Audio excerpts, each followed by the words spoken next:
वासुदेवाय। ओम अज्ञानतिमिरान्धस्य ज्ञानजनशलाकया चक्षुरुन्मीलितं येन तस्मै श्रीगुरवे नमः। श्रीचैतन्यमनोभीष्टं स्थापितं येन भूतले स्वयं रूपं कदा मह्यं ददाति स्वपदान्तिकं। वन्देऽहं श्रीगुरो श्रीयुतपदकमलं श्रीगुरुवैष्णवांश श्रीरूपं सागरजातं सैगुरुरघुनाथानामितं तं सजीवं साद्वैतं सावधूतं परिजनसहितं कृष्णचैतन्यदेवं श्रीराधाकृष्णपादान् सैगुरुललिता श्रीविशाखानिवास हे कृष्ण कड़ा सिंधु दीन बंधु जगतपते गोपेश गोपिका कांत राधा कांत नमस्तते। तप्त कंचन गौरांगी राधे वृंदावनेश्वरी कृष्ण वासुदेवी प्रणमामि हरि प्रिये। वाञ्छा कल्पतरुवश कृपा सिंधु वैवचा पतितनां पावनेभ्यो वैष्णवेभ्यो नमो नमः। नमः ओं विष्णुपदाय कृष्णपृष्ठाय भूतले श्रीमते भक्तिवेदांत स्वामिनित नामने। नमस्ते सरस्वती देवे गौरवाणी प्रचारिणे निर्विशेष शून्यवादी पाश्चात्य देश तारिणे। जय श्री कृष्ण चैतन्य प्रभु नित्यानंद श्री अद्वैत गदाधर श्री वासादि गौर भक्त वृंद। हरे कृष्ण कृष्ण कृष्ण हरे हरे, हरे राम राम राम हरे हरे। तुलसी प्रणाम मंत्र। वृंदाय तुलसी देवियाय प्रियाय के सतिचा कृष्ण भक्ति हृदय देवी सत्यवते नमो नमः। हरे कृष्ण कृष्ण कृष्ण हरे हरे, हरे राम राम राम हरे हरे। जी माता जी, आप कौन हरे करेगा? कृष्णा प्रभु जी, और में सभी का स्वागत है। प्रभु जी, आज ग्रुप डी की प्रेजेंटेशन है। सबसे पहले परवेश गोयल प्रभु जी स्क्रीन शेयरिंग करेंगे, उनको को होस्ट बना दीजिए।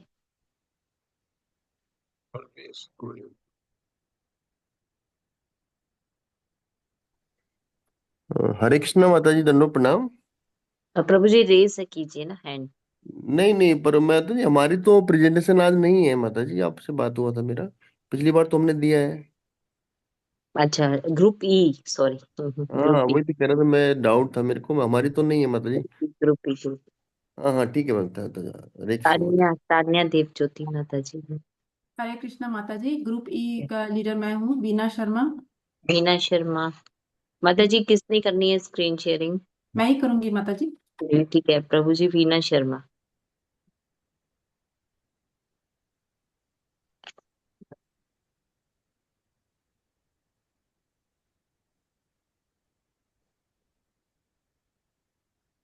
जी बना दिए माता जी।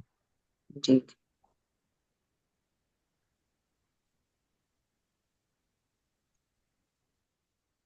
हरे कृष्णा प्रभु जी और माता जी, सादर प्रणाम। प्रभु जी, हम सभी ग्रुप ई के भक्तजन अपनी प्रस्तुतिकरण संख्या 13 को प्रस्तुत करने की आज्ञा चाहते हैं। प्रभु जी, हमारे यस ग्रुप का माता जी। विषय है आत्मा और देहांतरण। सबसे पहले मैं आरती माता जी को आमंत्रित करती हूँ कि वे अपना प्रस्तुतिकरण प्रारंभ करें। धन्यवाद माता जी। हरे कृष्णा प्रभु जी, सादर प्रणाम। हरे कृष्णा। ओम नमो भगवते वासुदेवाय। ओम नमो भगवते वासुदेवाय। ओम नमो भगवते वासुदेवाय। हरे कृष्णा प्रभु जी। मेरा प्रश्न है आत्मा और देहांतरण के विषय में भगवत गीता अध्याय 2 वर्जन 11 to 29 और चैप्टर 5 से भगवत गीता के वर्स 13 से भगवान श्री कृष्ण ने अर्जुन को आत्मा, अविनाशी चेतना और देहांतर शरीर परिवर्तन के बारे में विस्तार से समझाया है। अध्याय 2 की श्लोका 11 में प्रभु बताते हैं आत्मा नित्य है और शरीर नाशवान है। भगवान श्री कृष्ण यहाँ बोल रहे हैं कि हे अर्जुन, तुम उन लोगों के लिए शोक कर रहे हो जो इसके योग्य नहीं है, फिर भी तुम पंडितों की तरह बातें कर रहे हो। जो वास्तव में ज्ञानी है वे ना तो मृत शरीर के लिए शोक करते, ना ही जीवित के लिए। वही अध्याय 2 के 29वें श्लोक में प्रभु आत्मा के रहस्य को बताते हैं। इस श्लोका में प्रभु कहते हैं कि कोई आत्मा को आश्चर्य की तरह देखता है, कोई इसे आश्चर्य की तरह वर्णन करता है, तो कोई इसे आश्चर्य की तरह सुनता है, और कोई कोई इसे सुनकर भी समझ नहीं पाता। आत्मा एक दिव्य तत्व है जिसे सामान्य लोग समझ नहीं पाते। कुछ इसे देखकर चकित होते हैं, कुछ इसके बारे में सुनते हैं, लेकिन इसे सही मायने में जानने वाले बहुत कम हैं। आत्मा जन्म मरण से परे है और इसे कोई नष्ट नहीं कर सकता। वही अध्याय 5 के 13वें श्लोक में आत्मा और शरीर के भेद के बारे में बताया गया है। यहाँ पे प्रभु कहते हैं कि जो व्यक्ति अपने सभी कर्मों को मन से त्याग देता है और आत्म संयमी हो जाता है, वह 9 द्वारों वाले शरीर 9 द्वारपुर में रहते हुए भी ना तो कुछ करता है, ना ही किसी से कुछ करवाता है। भगवान कृष्ण यह समझाते हैं कि आत्मा शरीर से अलग है। शरीर 9 द्वारों वाला एक निवास है जिसमें आत्मा रहती है।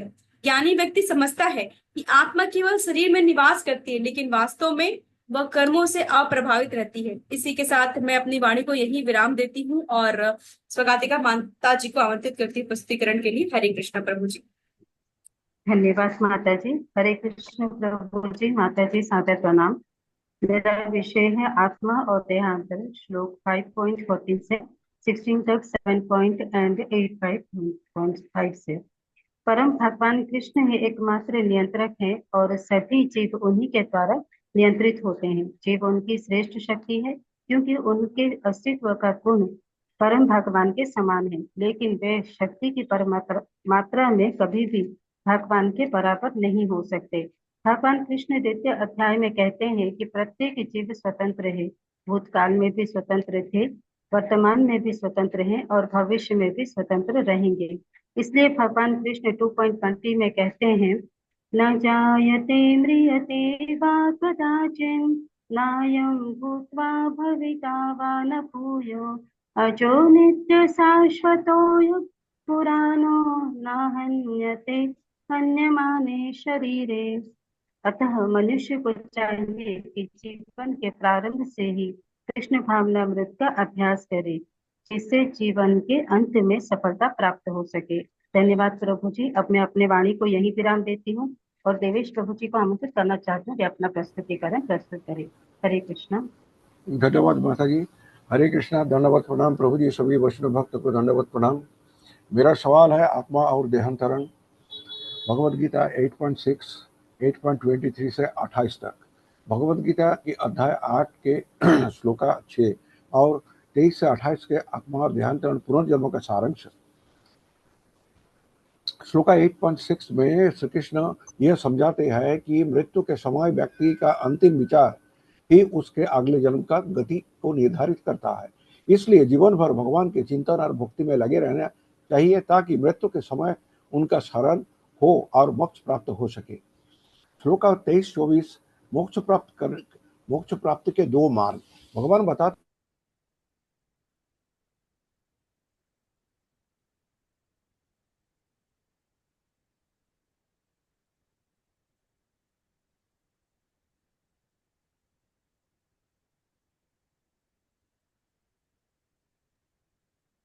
आवाज नहीं आ। हरे कृष्णा प्रभु जी। मैं ओम प्रकाश प्रभु को आमंत्रित करती हुए अपना प्रस्तुतिकरण प्रारंभ करें। जी माता जी। धन्यवाद माता जी। हरे कृष्णा प्रभु जी। दंडवत प्रणाम। मेरा प्रश्न है, सभी वैष्णव भक्तों को मेरा दंडवत प्रणाम। मेरा प्रश्न है आत्मा और देहांतरण, भगवद गीता 13.20, 21 और 22। शरीर क्रिया क्षेत्र है और प्रकृति से निर्मित है। जीव ज्ञाता है और दूसरा ज्ञाता जो परमात्मा है। यह समझना चाहिए कि परमात्मा व आत्मा एक ही भगवान की विभिन्न अभिव्यक्तियां हैं। जीवात्मा उनकी शक्ति है और परमात्मा उनका साक्षात अंश है। जीव एक शरीर से दूसरे शरीर में देहांतरण करता रहता है। जिस प्रकार शरीर से कपड़ा बदला जाता है, शरीर का परिवर्तन इस संसार के प्रति आसक्ति के कारण है। प्रकृति पर प्रभुत्व जताने की इच्छा के कारण ऐसी प्रतिकूल परिस्थितियों में फंसता रहता है। भौतिक इच्छा से कभी देवता के रूप में, कभी मनुष्य व पशु पक्षी के कीड़े मकोड़े जल जंतु, कभी संत पुरुष के रूप में जन्म लेना होता है। अतः इन गुणों से ऊपर उठकर दिव्य पद को प्राप्त करना होता है। यही कृष्ण भावनामृत कराता है। हरे कृष्णा प्रभु जी। अब मैं अपनी वाणी को विराम देता हूँ और पुष्पा माता जी को आमंत्रित करता हूँ कि अपने प्रवचन जरूर जारी करें। हरे कृष्ण। धन्यवाद ओम प्रकाश प्रभु जी। हरे कृष्णा प्रभु जी। सादर प्रणाम। हरे कृष्णा सभी को सादर प्रणाम। प्रभु जी, मेरा प्रश्न है भगवद गीता अध्याय 13 में से श्लोक संख्या 30 से 35 के अनुसार आत्मा और देहांतरण को समझाइए, और श्लोक संख्या अध्याय 15 में से श्लोक संख्या 7 से भी। भगवत गीता में आत्मा की शाश्वतता और शरीर के परिवर्तन को स्पष्ट किया गया है। इन श्लोकों में भगवान श्री कृष्ण बताते हैं कि सभी कर्म प्रकृति के गुणों द्वारा संचालित होते हैं, जबकि आत्मा अकर्ता है। जब व्यक्ति सभी प्रकार के भूतों यानी जीवों को समान रूप से देखता है और भौतिक विभाजन से परे जाता है, तो वह ब्रह्म को प्राप्त करता है। इस ज्ञान से व्यक्ति जन्म और मृत्यु के चक्कर से मुक्त हो जाता है। श्री कृष्ण यह भी समझाते हैं कि परमात्मा प्रत्येक जीव के हृदय में स्थित है और वास्तविक ज्ञान वही है जो आत्मा और शरीर के भेद को समझे। अध्याय 15 में श्लोक संख्या 7 में श्री कृष्ण ने कहा है कि ममे वांशु जीव लोके जीव भूत सनातना, अर्थात जीव मेरी ही एक सनातन शाश्वत अंश है, लेकिन माया के कारण वह संसार से बच जाता है। आत्मा न तो जन्मता है न मरता है, बल्कि केवल शरीर बदलता है यानी देहांतरण करता है। जैसे व्यक्ति पुराने वस्त्रों को त्याग कर नए वस्त्र धारण करता है, वैसे ही आत्मा शरीर ग्रहण करती है। भगवत गीता के इन श्लोकों से स्पष्ट होता है कि आत्मा अमर और नित्य है, जबकि शरीर नाशवान परिवर्तनशील है। आत्मा को कर्मों के अनुसार नया शरीर प्राप्त होता है, लेकिन वह स्वयं किसी कर्म से लिप्त नहीं होता। ज्ञान प्राप्त कर आत्मा अपने वास्तविक स्वरूप को पहचान सकती है और परमात्मा से एकत्व प्राप्त कर सकती है। हरे कृष्णा प्रभु जी। अब मैं अपनी वाणी को यहीं पे विराम दूंगी। सिंबू प्रभु जी से आग्रह करूंगी कि वो अपनी प्रस्तुतिकरण शुरू करें। हरे कृष्णा। धन्यवाद माता जी। हरे कृष्णा प्रभु जी। धन्यवाद प्रणाम। सभी वैष्णव भक्तों को मेरा धन्यवाद प्रणाम। मेरा प्रश्न का विषय आत्मा और देहांतरण है। मेरा प्रश्न भगवद गीता के दूसरे अध्याय के 14वें, 15वें और 18वें श्लोक से है। जीवों में जिस मात्रा में सतोगुण का विकास होता है, उसी के अनुसार उसे विभिन्न प्रकार के स्वर लोकों में भेजा जाता है। लेकिन यदि कोई जीव पूर्ण रूप से रजोगुणी है, तो उसे इस पृथ्वी पर राजा व धनी व्यक्ति के रूप में जन्म मिलता है। किंतु इन दोनों का मिश्रण होने पर जीव निम्न योनि में जन्मता है। जीव में तमोगुण की मात्रा होने पर इसका परिणाम बहुत बुरा होता है। इस गुण की मात्रा होने के कारण जीव मनुष्य योनि से नीचे की योनि में जन्म लेता है। जैसे पक्षियों, पशुओं, सरीसृपों, वृक्षों आदि की 80 लाख योनियां हैं। इसलिए प्रत्येक जीवात्मा को इनसे बचने के लिए अपने आप को तमोगुण से रजोगुण तथा रजोगुण से सतोगुण में स्थापित करना होगा तथा अच्छी संगति के द्वारा प्रकृति के तीनों गुणों से ऊपर उठकर कृष्ण भावनामृत का अभ्यास करके भगवत धाम जाने की तैयारी करनी चाहिए। अब मैं अपनी वाणी विराम देता हूँ। धन्यवाद प्रभु जी। अब मैं बीना माता जी को आमंत्रित करता हूँ कि वे अपनी विषय को प्रस्तुत करें। हरे कृष्ण प्रभु जी। धन्यवाद सिंधु प्रभु जी। हरे कृष्णा प्रभु जी। माता जी सादर प्रणाम। प्रभु जी, मेरा विषय है आत्मा और देहांतरण। भगवत गीता अध्याय 15 के श्लोक 8 से 10 तक और अध्याय 16 के श्लोक 19 और 20। आत्मा एक शरीर से दूसरे शरीर में देहांतरण करता है और वर्तमान शरीर तथा वर्तमान कार्यकलाप ही अगले शरीर का आधार बनते हैं। कर्म के अनुसार भिन्न भिन्न प्रकार के शरीर प्राप्त होते हैं। इस प्रकार स्थूल शरीर प्राप्त करके जीव नए कान, आंख, जीभ, नाक और स्पर्श इंद्रियां प्राप्त करता है, जो मन के चारों ओर संपुंजित होता है और ऐसे वह इंद्रिय विषय का भोग करता है। जो लोग इंद्रिय भोग को अपने जीवन का चरम लक्ष्य मानते हैं, वे आसुरी मनोवृत्ति के होते हैं। ऐसे लोग नरक के 3 द्वारों काम, क्रोध, लोभ में फंस कर रह जाते हैं। श्री कृष्ण समझाते हैं कि जो व्यक्ति अज्ञान और आसुरी स्वभाव से युक्त होते हैं, वे आत्मा के सत्य को नहीं समझ पाते। ऐसे लोग का अगला जन्म भगवान के निर्णय पर निर्भर करता है। भगवान उन्हें निरंतर आसुरी योनियों में डालते रहते हैं और अंततः वे पतन की ओर बढ़ते हैं। दूसरी ओर जो ज्ञान युक्त होते हैं, वे आत्मा की वास्तविकता को पहचान लेते हैं और भगवत धाम के मार्ग पर अग्रसर होते हैं। हरे कृष्णा। अब मैं अपने वाणी को विराम देती हूँ। प्रभु जी, यहाँ पर हमारे ग्रुप ई का प्रस्तुतिकरण समाप्त होता है। वाञ्छा कल्पतरुभ्यश्च कृपा सिन्धुभ्य सिंधु एव च पतितानां पावनेभ्यो वैष्णवेभ्यो नमो नमः। हरे कृष्णा कृष्णा कृष्णा हरे हरे, हरे राम राम राम हरे हरे। अनंत कोटि वैष्णव वृंद की जय। श्रील प्रभुपाद की जय। हरे कृष्णा सभी जिन्होंने इसमें पार्टिसिपेट किया, डिवोटीज।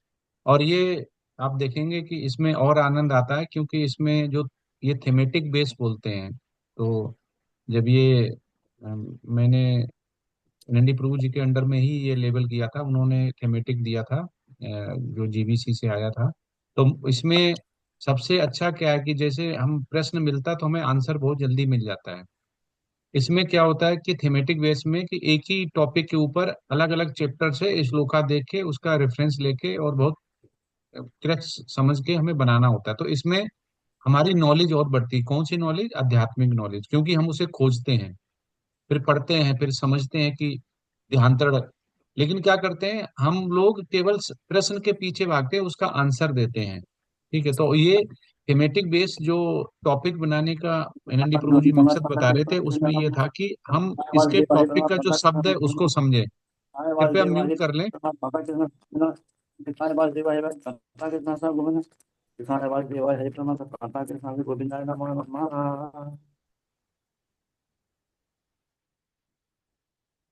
वो गोविंदाय नमः जप रहे हैं, अब हरे कृष्ण महामंत्र जपना है, वो कहाँ पहुंचेंगे पता नहीं। तो ये देखो, क्लास में ज्वाइन करने के बाद भी ऐसा होता है कि अभी भी वो आत्मा का ध्यान धर नहीं समझ पाए हैं। तो माता जी प्रभु जी, ये बहुत अच्छा टॉपिक है। और इसको बस ये है कि आप इससे क्या समझे हैं, जो आत्मा और ध्यांतड़ पूरे जो ग्रुप है उससे आपने रिहर्सल की होगी या भक्ति वृक्षा में होंगे, एक दूसरे का सुना होगा, अभी भी सुना है। ये क्या कहना चाहता है? ये टॉपिक क्यों लिया गया? हमें गुरु के आदेश के द्वारा जीबीसी से या गुरु महाराज से या नमन इष्टादास प्रभु जी से हमें ये टॉपिक मिला क्योंकि लेवल 4 में ये टॉपिक देना है। ऐसे और भी आगे टॉपिक हैं पूरे 16। तो जैसे आत्मा और ध्यान, इससे हम क्या समझते हैं? मतलब इसका अगर देखा जाए तो इससे आध्यात्म के लिए हमें क्या मिला? हमें ये टॉपिक मिला तो हमने ये सीखा इससे नया। ये क्या बताता है? ये प्रश्न है कि इससे हम क्या लेके जा रहे हैं, टेक अवे क्या है?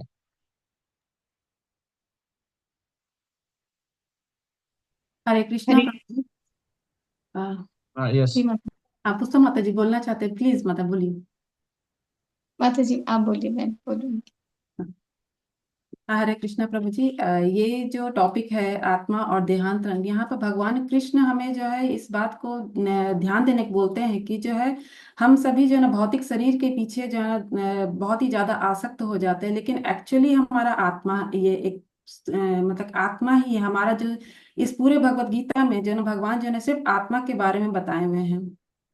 यहाँ पर ये बताते हैं कि भगवान की जो है ना कैसे हम जो है ना अपना जो है ना शरीर बदलते हैं, कैसे जो है हमारा जो शरीर ये भौतिक शरीर है जो आपका जो पंच तत्व से बने हुए हैं, उसके बाद जो है जब हम जो है विलीन हो जाते हैं तो ये शरीर यही रह जाता है और आत्मा जो है परिवर्तित करते रहता है। सॉरी, शरीर परिवर्तन करते रहता है, लेकिन आत्मा वैसे ही जो बचपन में जो आत्मा रहता है वही वृद्धावस्था में भी वही रहता है। लेकिन ये भौतिक शरीर यही रह जाता है, लेकिन आत्मा अपने इस कर्मों के हिसाब से फिर दूसरा शरीर धारण करता है। तो मैं इसको यही कहना चाहती हूँ प्रभु। यस माता जी। हरे कृष्णा प्रभु जी। यस। मैं इसमें ऐड करना चाहती हूँ कुछ। प्रभु जी, जैसे आत्मा और देहांतरण भगवान यहाँ पे स्पष्ट बताते हैं। जैसे अर्जुन को मोह हो जाता है अपने परिवारजनों को देख करके, तो भगवान उसको उस मोह से निकालने के लिए उसको आत्मा का ज्ञान देते हैं भगवत गीता के थ्रू। और वो बोलते हैं कि ये जो शरीर है ये तो नाशवान है, तुम किसके लिए दुख कर रहे हो? आप इस देह को मत देखिए, आप आत्मा को देखिए। आत्मा तो मेरा ही अंश है और मेरे अंश को मेरे पास वापस आना है। तो आप इसके लिए दुख नहीं करिए, आपको जो यहाँ पे आपका जो कर्तव्य है अपने कर्तव्य को करिए। तो उसमें यही बताया गया है कि जो आत्मा है वो तो शाश्वत है, उसको कोई नष्ट नहीं कर सकता है। उसको ना तो आग जला सकती है, ना उसको हवा हिला सकती है, कुछ भी उसका उसमें चेंजेस नहीं हो सकते हैं। लेकिन आपको अपने कर्म करना है। और ये जो देह है ये निरंतर चेंज होता रहता है, आज इस उसमें है कल उसमें है, और हमें अपने कर्मों को अच्छा करना है ताकि हमें जो अगला देह है या तो वो अच्छा मिले, या फिर हमें उस देह की भी परवाह नहीं करनी है कि हमें कौन सा देह मिलेगा। हमें सिर्फ परमात्मा के पास जाने के लिए प्रयास करना है। भगवत गीता हमें ये समझाती है प्रभु जी। हरे कृष्णा। यस। हरे यस माता कृष्ण जी। हरे प्रभु। कृष्ण प्रभु जी। हरे कृष्ण प्रभु जी। मैं भी कुछ बुक। जी माता जी। बोले बोले माता जी प्लीज। प्रभु जी, मैं भी थोड़ा अपना कुछ इसमें ऐड करना चाहूंगी, जो हम्म। अपनी तरफ से।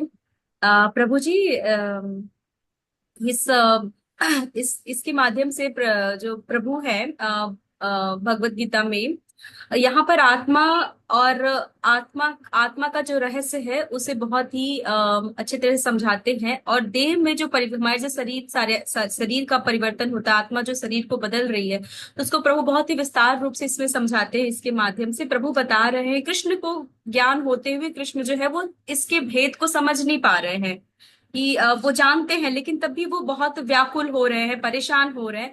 तो प्रभु उनको समझाते हैं कि ये जो शरीर है वो नासवान है, और जो आत्मा है उसका नाश नहीं हो सकता, वो अविनाशी चेतना है। तो प्रभु बोलते हैं कि हमारा जो शरीर है वो बार बार हम जन्म लेते हैं, बार बार मृत्यु को प्राप्त होते हैं, और हमारी जो आत्मा है वो हर बार शरीर को धारण करती है और मृत्यु के उपरांत शरीर को छोड़ देती है। तो प्रभु यहाँ पे आत्मा के महत्व को बताते हैं कि हम जब शरीर में रहते हैं तो हमें कर्म करना चाहिए, जो हमारा कर्म है, लेकिन हमें उस कर्म के भाव से हमें विमुक्त होकर करना चाहिए कि हम हमारा इस कर्म से ना कोई लेना है ना देना है, हम कर्म कर रहे हैं और हमें आत्म संयमी होकर उन कर्म करना चाहिए। तो यह प्रभु आत्मा के संयम पर बल, कैसे संयमित होकर हमें कर्म करना चाहिए, उस पर बल देते हैं। और प्रभु बताते हैं कि शरीर में हो लेकिन कर्म को लेकर जो हमारे मन में जो रहता है कि मैंने ये कर्म किया, मैंने ये किया, मैं ये हूँ, तो ये जो भाव है उसको त्याग दो, तुम्हारा इससे कोई लेना देना नहीं। और आत्मा पर बल दिया है कि एकदम आत्म संयमी होकर मुझ में अपने आत्मा को अपने आप को लगा दो और मुझे समर्पित होकर कार्य करो। तब मतलब प्रभु बताना चाहते हैं कि मतलब शरीर में रहो, शरीर में आत्मा है, लेकिन इसको विमुक्त रखो, अपने इस कर्मों से अपने आप को जोड़ के मत रखो, ये विमुक्त भाव से रहो और अप्रभावित होकर कर्मों से आत्मसंयमी होकर अपने कर्म को करो। तो प्रभु यहाँ पे बताते हैं कि जो ज्ञानवान व्यक्ति है वो इसी तरह से शरीर में जब उसकी आत्मा रहती है तो इसी तरीके से वो कार्य करता है। हरे कृष्णा प्रभु जी। यस माता जी। प्रभु जी ये थोड़ा सा और ऐड करूँ प्रभु जी इसमें। हाँ, यस यस। तो इसमें भगवान यहाँ पर ये भी बात बताते हैं कि जो देहांतर होता है, वीणा माता जी ने जैसे बताया उसका प्रोसेस तो होता है कि माता के गर्भ में आते ही वो कुछ काल तक रहता है, फिर उसका परिणाम उत्पन्न करता है, फिर वो धीरे धीरे क्षीण हो जाता है, फिर उसकी क्षय हो जाता है, फिर समाप्त हो जाता है। किंतु ये सारी प्रोसेस कहते हुए भगवान ये भी कहते हैं कि ये सारी कृष्ण भावनामृत हो या भावना भावित हो, कर्म करो या जो भी करो, अगर तुम अंत तक भी चलते हो और अंत में जो तुम्हारी धारणा रहती है, जैसे कि आपने भी एक बात समझाया था कि अ, स्थान की महत्व नहीं है, काल की महत्व है। और जब शरीर त्यागते हैं, जैसे ही शरीर त्यागते हैं और जो धारणा से त्यागते हैं, जिस भावना से त्यागते हैं, वो आने वाले समय में उसी को वैसे ही शरीर मिलता है। जैसे भगवान ने कहा था कि अंतकाले जो माँ में वो स्मरण मुक्त्वा कलेवरम, ये कहते हैं कि अंतकाल में जैसे वो शरीर त्यागते हैं वैसा ही उसको पूर्ण शरीर मिलता है। तो यहाँ पर हम ध्यान की एक उदाहरण ये भी ले सकते हैं कि जैसे भरत महाराज इतने सिद्ध पहुंचे हुए सिद्ध आत्मा होते हुए भी वो किस प्रकार मोहग्रस्त हो गए, क्योंकि उनको कोई गाइडलाइंस करने के लिए नहीं था। जबकि हमारे पास एक गाइडलाइंस करने के लिए है और हमें मार्गदर्शन भी मिलता है। तो हमें इस तथ्य को समझना है और कर्म का ज्ञान भी हमें मिलता है, योग का ज्ञान भी मिलता है कि किस प्रकार भगवान की पद्धति पर विधि पर चलकर उनको प्राप्त करना है। तो भगवान यहाँ पर भी क्लियर करते हैं कि किस प्रकार तुम अंत समय, ये सारे करते हुए भी अंत समय में अगर देह त्यागते हो, जो भावना में त्यागते हो, वही तुम्हें शरीर मिलता है। ये थोड़ा प्रयास किया है हमने पर। यस माता जी, सभी ने सही बताया है माता जी। तो इसका क्रक्स सार यही है कि हम अगर ये सकते हैं, अंत बंत में देहा नित्य स्वेता शरीरड़ा। तो भगवान सबसे पहले जो हमारे गुरुजन आचार्यों ने जो हमें दिया है कि आत्मा और देहांतर, सबसे पहले आत्मा शब्द आ रहा है और उसका देहांतर आ रहा है। तो इससे सबसे पहले ये होता है कि शरीर और आत्मा के अंतर हमें बीच को पता चलता है, बीच में अंतर क्या है। लेकिन प्रभुपाद यहाँ पे क्या बोलते हैं, इतना पता करने से हमें भगवत धाम नहीं मिलेगा। पहली बात, अगर हमने जान भी लिया कि आत्मा अलग है शरीर अलग, इसका करेंगे क्या, फिर आगे क्या करना है। ठीक है, प्रोसेस भी जान लिया, कुछ के 6 परिवर्तनशील होते हैं, आत्मा अलग होती है, देहांतर करेगा। तो प्रभुपाद जोर ये देते हैं कि जब आपने जान लिया कि तो ये एक विज्ञान है जो वो उन्होंने प्रभुपाद करे, मैं अमेरिका में सिखाने आया। ये हो गया विज्ञान। विज्ञान जब शब्द आ जाता है तो हो जाता है प्रैक्टिकल, और जब ज्ञान होता है वो थियोरिटिकल होता है। और जब हमें शरीर नहीं और आत्मा में भेद नहीं कर पाते, उसे अज्ञानता बोलते हैं। लेकिन जब हमें ये पता चल गया, उससे पहले नहीं पता था, जब हमें ये पता चल गया कि शरीर अलग है और आत्मा अलग है और इसके बीच में अंतर क्या है, प्रभुपाद कहते हैं कि अंतर जानने तक अगर हम ये सोचें, बस यहीं पे टिके रहें कि अंतर हमें पता चल गया, तो हमारा विकास नहीं हो सकता है। वो कहते हैं ये जो ये है वो बेस है। बेस मतलब मूल। ये मूल ज्ञान है कि इतना पता चला तो हमारी भक्ति स्टार्ट होगी। कम से कम हम यहाँ पे आ पाए हैं कि हमें ये पता चल गया, ये जो शरीर है, जो अर्जुन को जो हुआ था इल्यूजन कि ये मारे जाएंगे, ये होगा, तो भगवान उन्हें बताते हैं कि ऐसे जन्म पता नहीं कितनी बार हुए और तुम्हें याद नहीं है, मुझे याद है। तो भगवान, तो इसे हमें भी याद नहीं क्योंकि हम भी बद्ध जीव हैं। तो सबसे पहले ये हो गया कि आत्मा और शरीर के अंतर जो है, इस जो टॉपिक मिला उससे ये पता चल गया। लेकिन यहीं तक हमें सीमित नहीं रहना, अब हमें ये देखना है कि शरीर का क्या करना है और जो आत्मा अलग है उसका क्या करना है। ठीक। तो शरीर जो है वो केवल हमारा किस में रहता है, भौतिक तक रहता है। इसका आध्यात्म में कोई काम, पर हाँ इसके माध्यम से ही प्रभुपाद कहते हैं इसका बहुत काम है शरीर का, क्योंकि शरीर के द्वारा ही हम आध्यात्म सीख पा रहे हैं। यहाँ पे हमारा शरीर है, चेतन है, तभी तो हम ये सीख पा रहे हैं, अभी बोल पा रहे हैं। अगर ये चेतना निकल जाए, क्योंकि चेतना भी शरीर में बैठी हुई है। अगला देहांतरण का मतलब यही हो गया कि हमारी आत्मा किसी न किसी फॉर्म में देहांतरण जरूर लेगी, भगवान की सेवा जरूर करेगी। हम ये शरीर रूप में बैठे हुए मनुष्य रूप में जीव रूप में आए तो हमें इंटेलेक्चुअल है, तो हमें पता है, हम भगवान के बारे में समझ पा रहे और जान पा रहे, तो इसका फायदा उठा के हमें भगवान के धाम जाना चाहिए। तो दूसरे चैप्टर में आप देखेंगे आत्मा के महत्व पे वो दिया गया है, कि महत्व दिया गया, बल दिया गया है कि कैसे प्रारंभ में भगवान कहते हैं कि ये शरीर नश्वर है, ठीक है, आत्मा अविनश्वर है, ठीक, अंतवते इमा देहा नित्य सुखता शरीरड़ा। तो ये इसीलिए बताते हैं, ये ज्ञान का जो अर्जुन को बता रहे हैं, कि अर्जुन के माध्यम से हमें बताना चाह रहे हैं कि एक तो ये खंडन करता है कि कोई भी जो निर्विशेषकार है, मायावादी है, वो ये सोचेगा कि आत्मा का साइज नहीं है, ब्रह्म ब्रह्म में लीन हो जाना है, और शरीर और आत्मा एक ही ब्रह्म में ऊर्जा में चले जाते हैं। तो उसके लिए एक खंडन हो जाता है, ठीक है, कि आत्मा शून्य में रहता है, निराकार बन जाता है शरीर ने। तो यहाँ पे ध्यान हो रहा है, इसके मतलब हमारा किसी न किसी दूसरे फॉर्म में जरूर होगा। अगर हमने, अब ये आता है कि ध्यान होगा तो कैसे होगा, तो ध्यान जब ही होगा जब हमारे उसमें आप देखेंगे, एक श्लोका में आता है जिसमें ध्यान को हम समझ सकते हैं कि जो पाप कर्म या प्रारब्ध से होता है, बीज रूप है, जिसमें बोला गया अप्रारब्धम फलम पापम कूटम बीजम फलोनमुखम क्रमेण विपलीयते विष्णु भक्त आत्मनम। तो उसमें हमारा ध्यान दो तरह से होता है। हो सकता है कि हमारा इस जन्म में हम पूरे कर्म नहीं काट पाए, तो हमारा दूसरा एक आत्मा है, वो दूसरे शरीर धारण करेगी, फिर जितना बचा हुआ है, जैसे एग्जाम्पल के लिए किसी पशु की बलि दी गई, तो इसके मतलब ये नहीं बलि दे दी कि अब उसका ध्यानांतरण नहीं होगा। वो जितना पीरियड उसका बचा हुआ था वो दोबारा उसी रूप में आके जन्म लेगा, दोबारा पूरा अपनी योनि पूरा करेगा, तभी उसको मिलेगा। ऐसा नहीं कि उसका बलि वो बलि दे दी गई या काट के खा लिया गया, जैसे मांसाहारी को ये उसने खा लिया, ठीक है, तो मांसाहारी ने काट के खा लिया तो उसकी टाइम पूरा नहीं हुआ था, तो उसका टाइम पूरा करने के लिए दोबारा लेना पड़ेगा। ऐसे ही हमारा भी है, हमारा जितना रह गया अगर हमने यहाँ पे नहीं कर पाया इस बार ध्यांतरण में, तो हमारा ध्यांतरण होगा, नहीं तो हमारा क्या होगा, भगवत धाम में भगवान की सेवा करेंगे। तो इसमें क्वेश्चन पूछा प्रभुपाद से कि अगर हम यहाँ पे दोबारा जन्म नहीं लेते हैं और आप ऊपर मिलते तो हम आप, क्योंकि वहां पे तो बोलते हैं ना एक ही फॉर्म में रहते हैं, अपना चेहरा ये नहीं होगा जो अभी है। तो भक्त बोला कि प्रभुपाद आपको हम पहचानेंगे कैसे, जो हमारा हम जाएंगे ऊपर। तो प्रभुपाद बोले तुम्हें चिंता नहीं पहचान करनी, मैं तुम्हें पहचान लूंगा।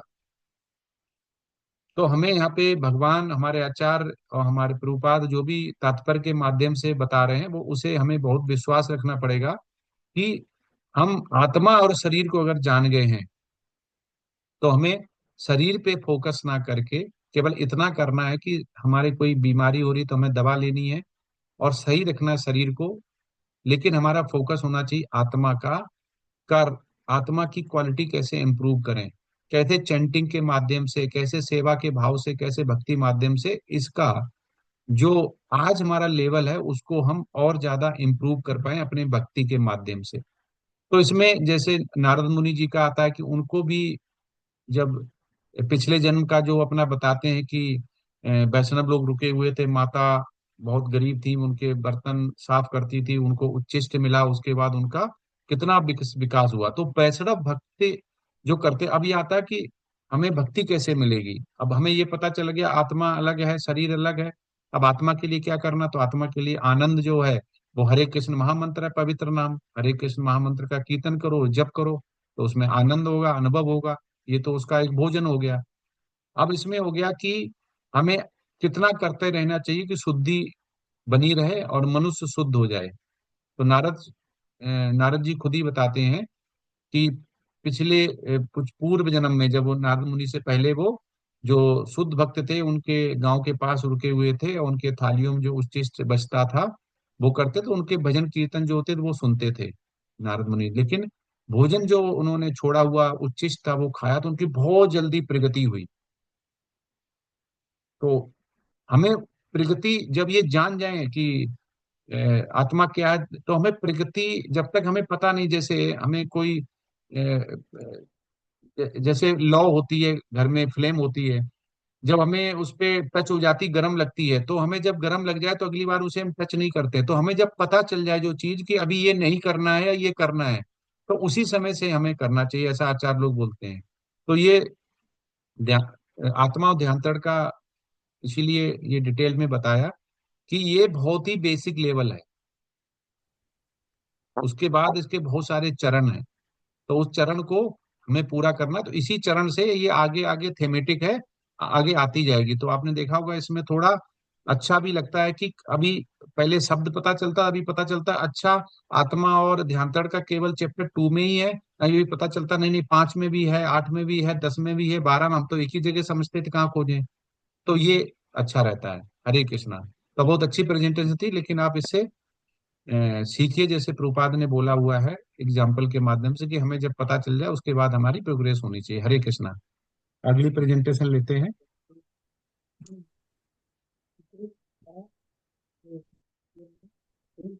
गुरु एफ में कौन करेगा? आवाज नहीं आ रही माता जी आपकी। हरे कृष्णा प्रभु जी, देव ज्योति प्रभु जी को बना दीजिए। देव ज्योति सरकार हैंड रेज करें प्रभु जी, देव ज्योति माता जी जो भी हैं। हाँ बना दिया। हरे कृष्णा प्रभु जी। Yes yes. एक सेकंड प्रभु जी।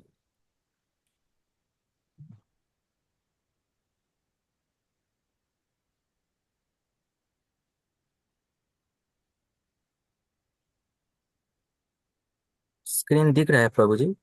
हाँ यस यस। हरे कृष्णा उषा माता जी शुरू कीजिए। हरे कृष्णा प्रभु जी। हरे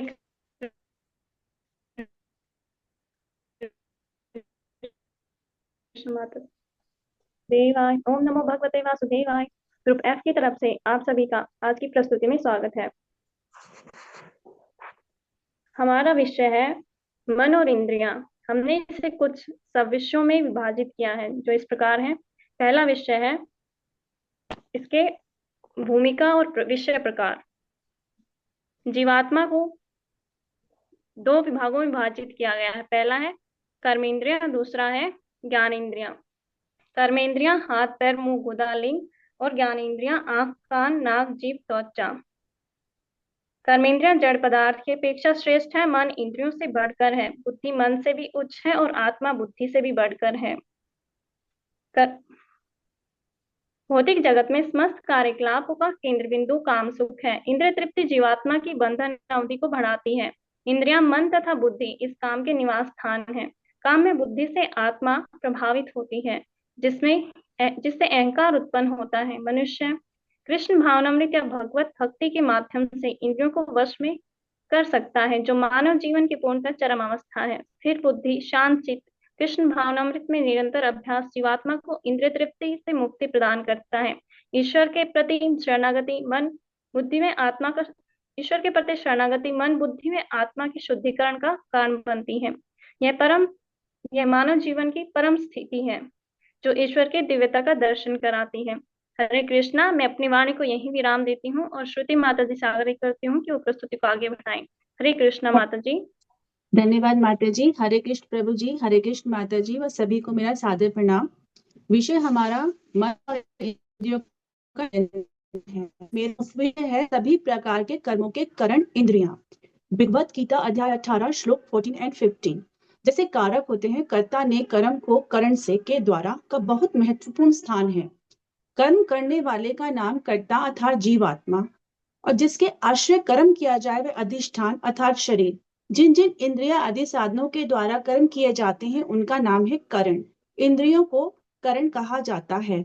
अधिष्ठानम का अर्थ तात्पर्य शरीर से है, क्योंकि कर्म केवल तभी किया जा सकता है जब आत्मा शरीर में स्थित हो। यद्यपि आत्मा स्वयं कर्मों का संपादन नहीं करती, कर्मों का निष्पादन करने के लिए इंद्रियों का उपयोग उपकरण के रूप में किया जाता है, बल्कि यह प्राण शक्ति सहित मन, शरीर तथा बुद्धि के तंत्र को कार्य करने के लिए प्रेरित करती है। आत्मा भी कर्मों को संपूर्ण करने का एक कारक है।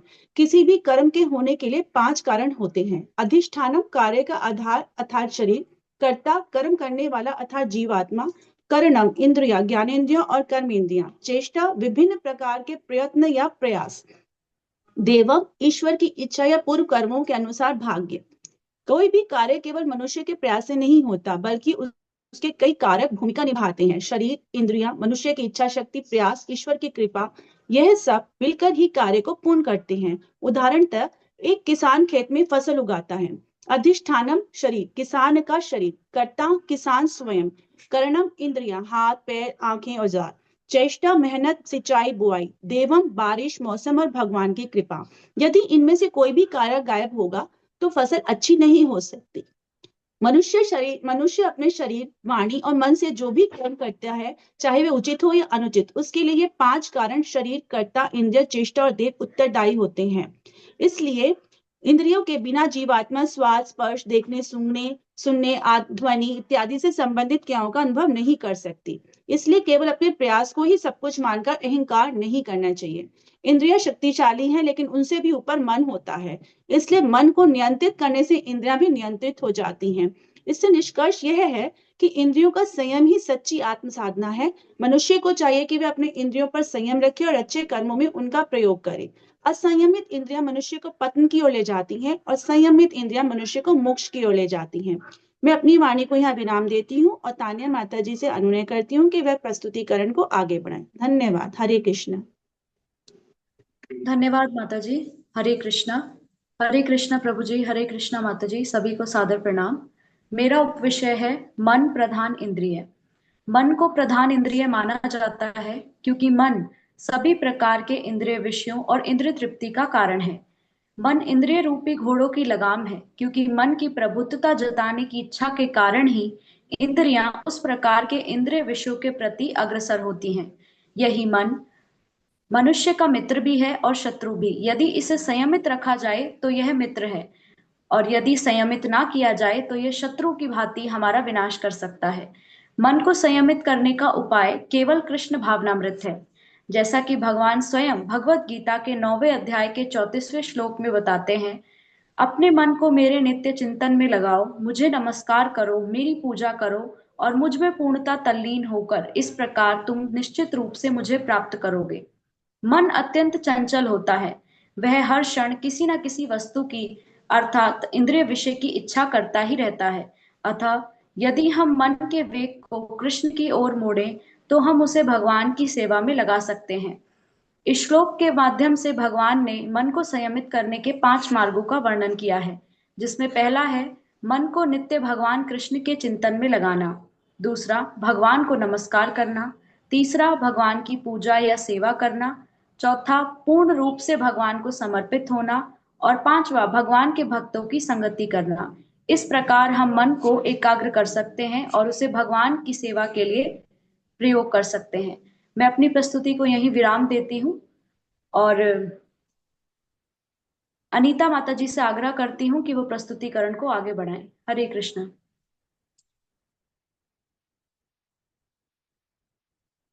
हरे कृष्ण प्रभु जी, हरे कृष्ण माता जी, धन्यवाद प्रणाम। मेरा प्रश्न है इंद्रिय आसक्ति के परिणाम। विषय का चिंतन करने से आसक्ति उत्पन्न होती है।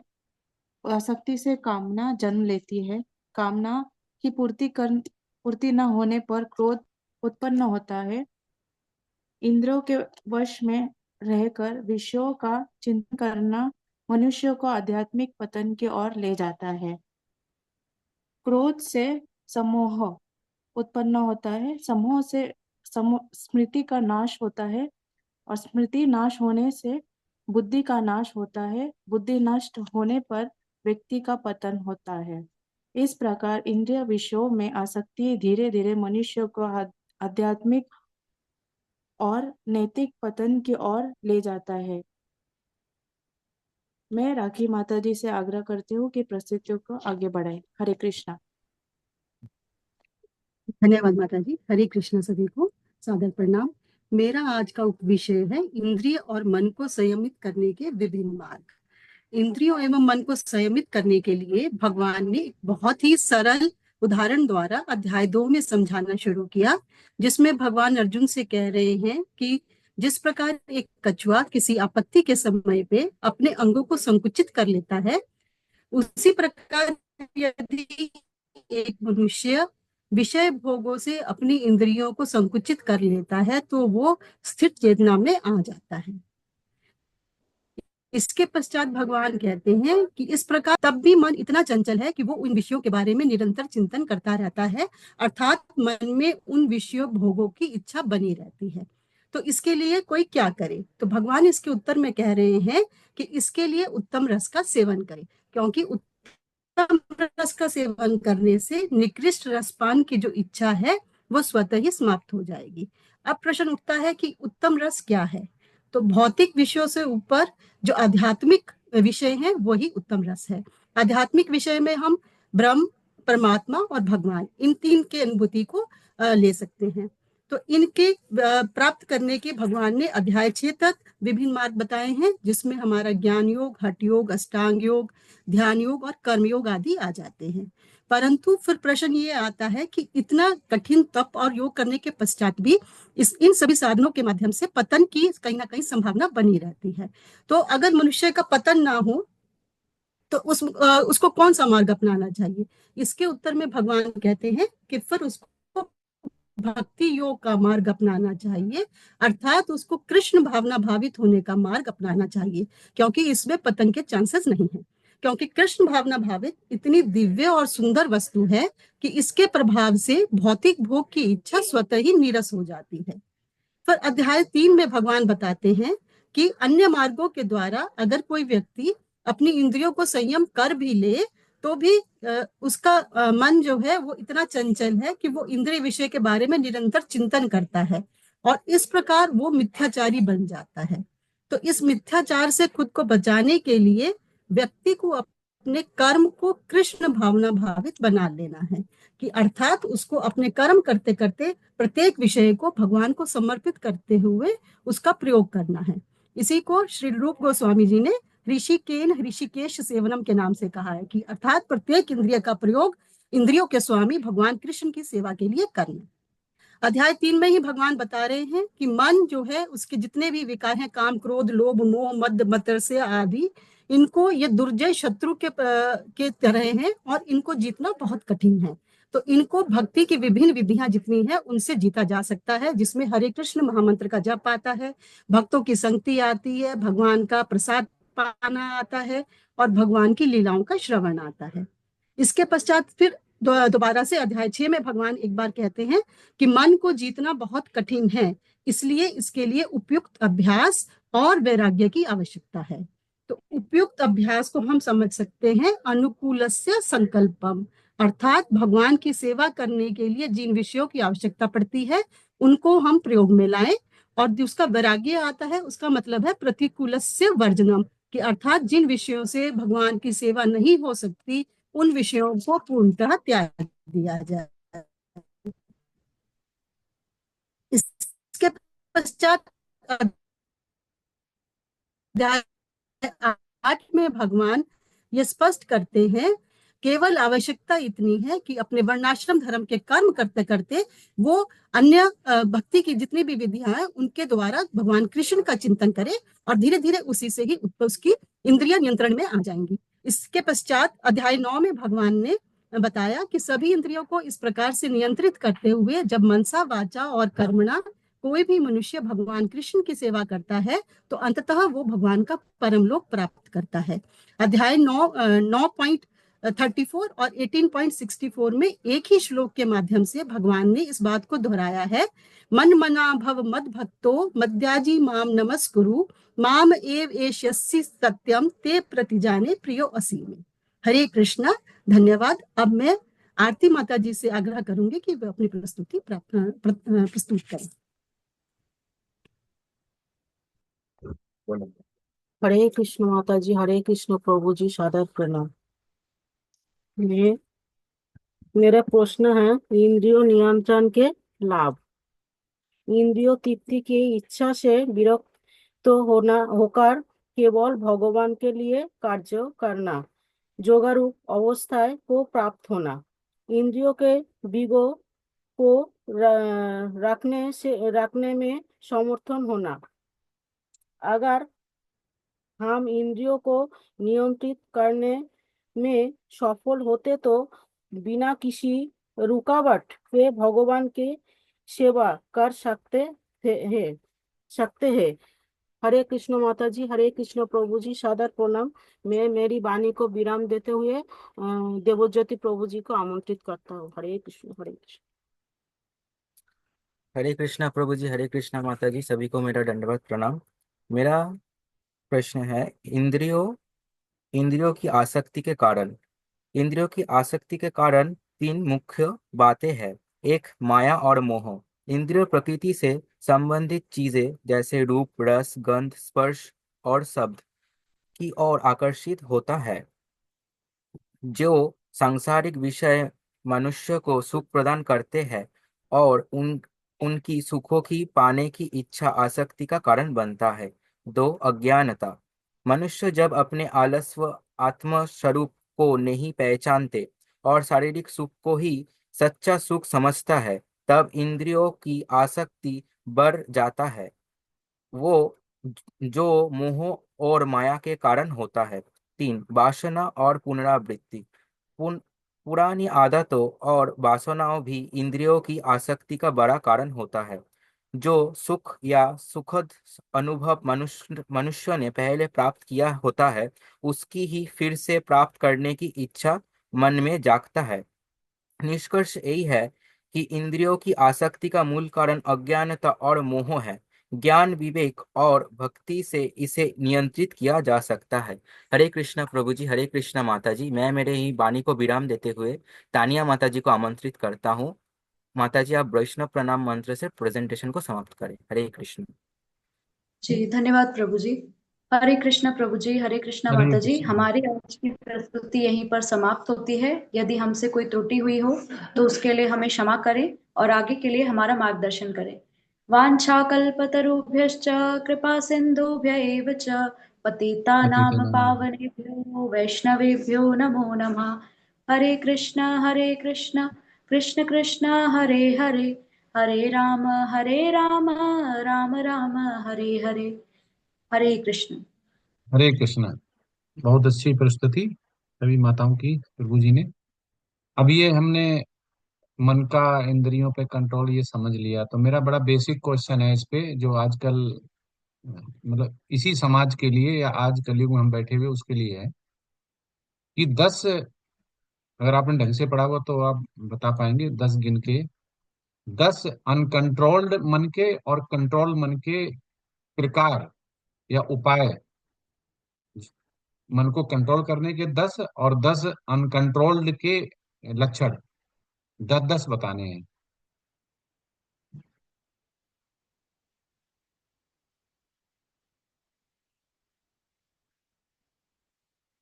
अनकंट्रोल्ड के लक्षण क्या होते हैं, क्या रिजल्ट रहते हैं, और कंट्रोल जो करेंगे तो 10 प्रकार क्या है जिससे हम मन को कंट्रोल कर सकते हैं।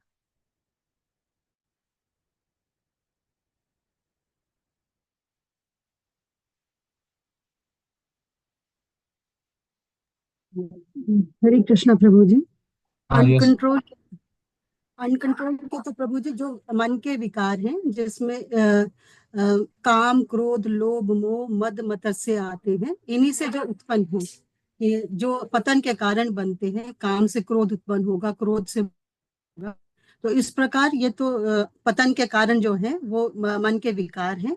और मन के कंट्रोल के जो लक्षण हैं, वो जितने भी भक्ति के, जिसके द्वारा हम भक्ति करते हैं, वो 10 जितने भी बताइए माता लक्षण। जी, ये सब्जेक्टिव हो गया थोड़ा। 10 काउंट करके बताइए, तभी हमें भक्ति का फायदा हो गया। हमने मन जान लिया, हम कृष्णा कॉन्शियसनेस में इतने साल हो गए, लेवल 4 में आगे 2 साल हो गए, तो हमें लक्षण ही नहीं पता होंगे तो हम भक्त कैसे जानेंगे, किसके साथ एसोसिएशन रहना है, हमें क्या इम्प्रूव करना है। हमें अपने 10 पता है नहीं पता है, समाज के 10 पता है नहीं पता है। तो ऐसे काउंटिंग करके बताइए कि ये 10 अनकंट्रोल्ड के लक्षण हैं और 10 इनसे 10 हैं, इनसे हम कंट्रोल कर सकते हैं।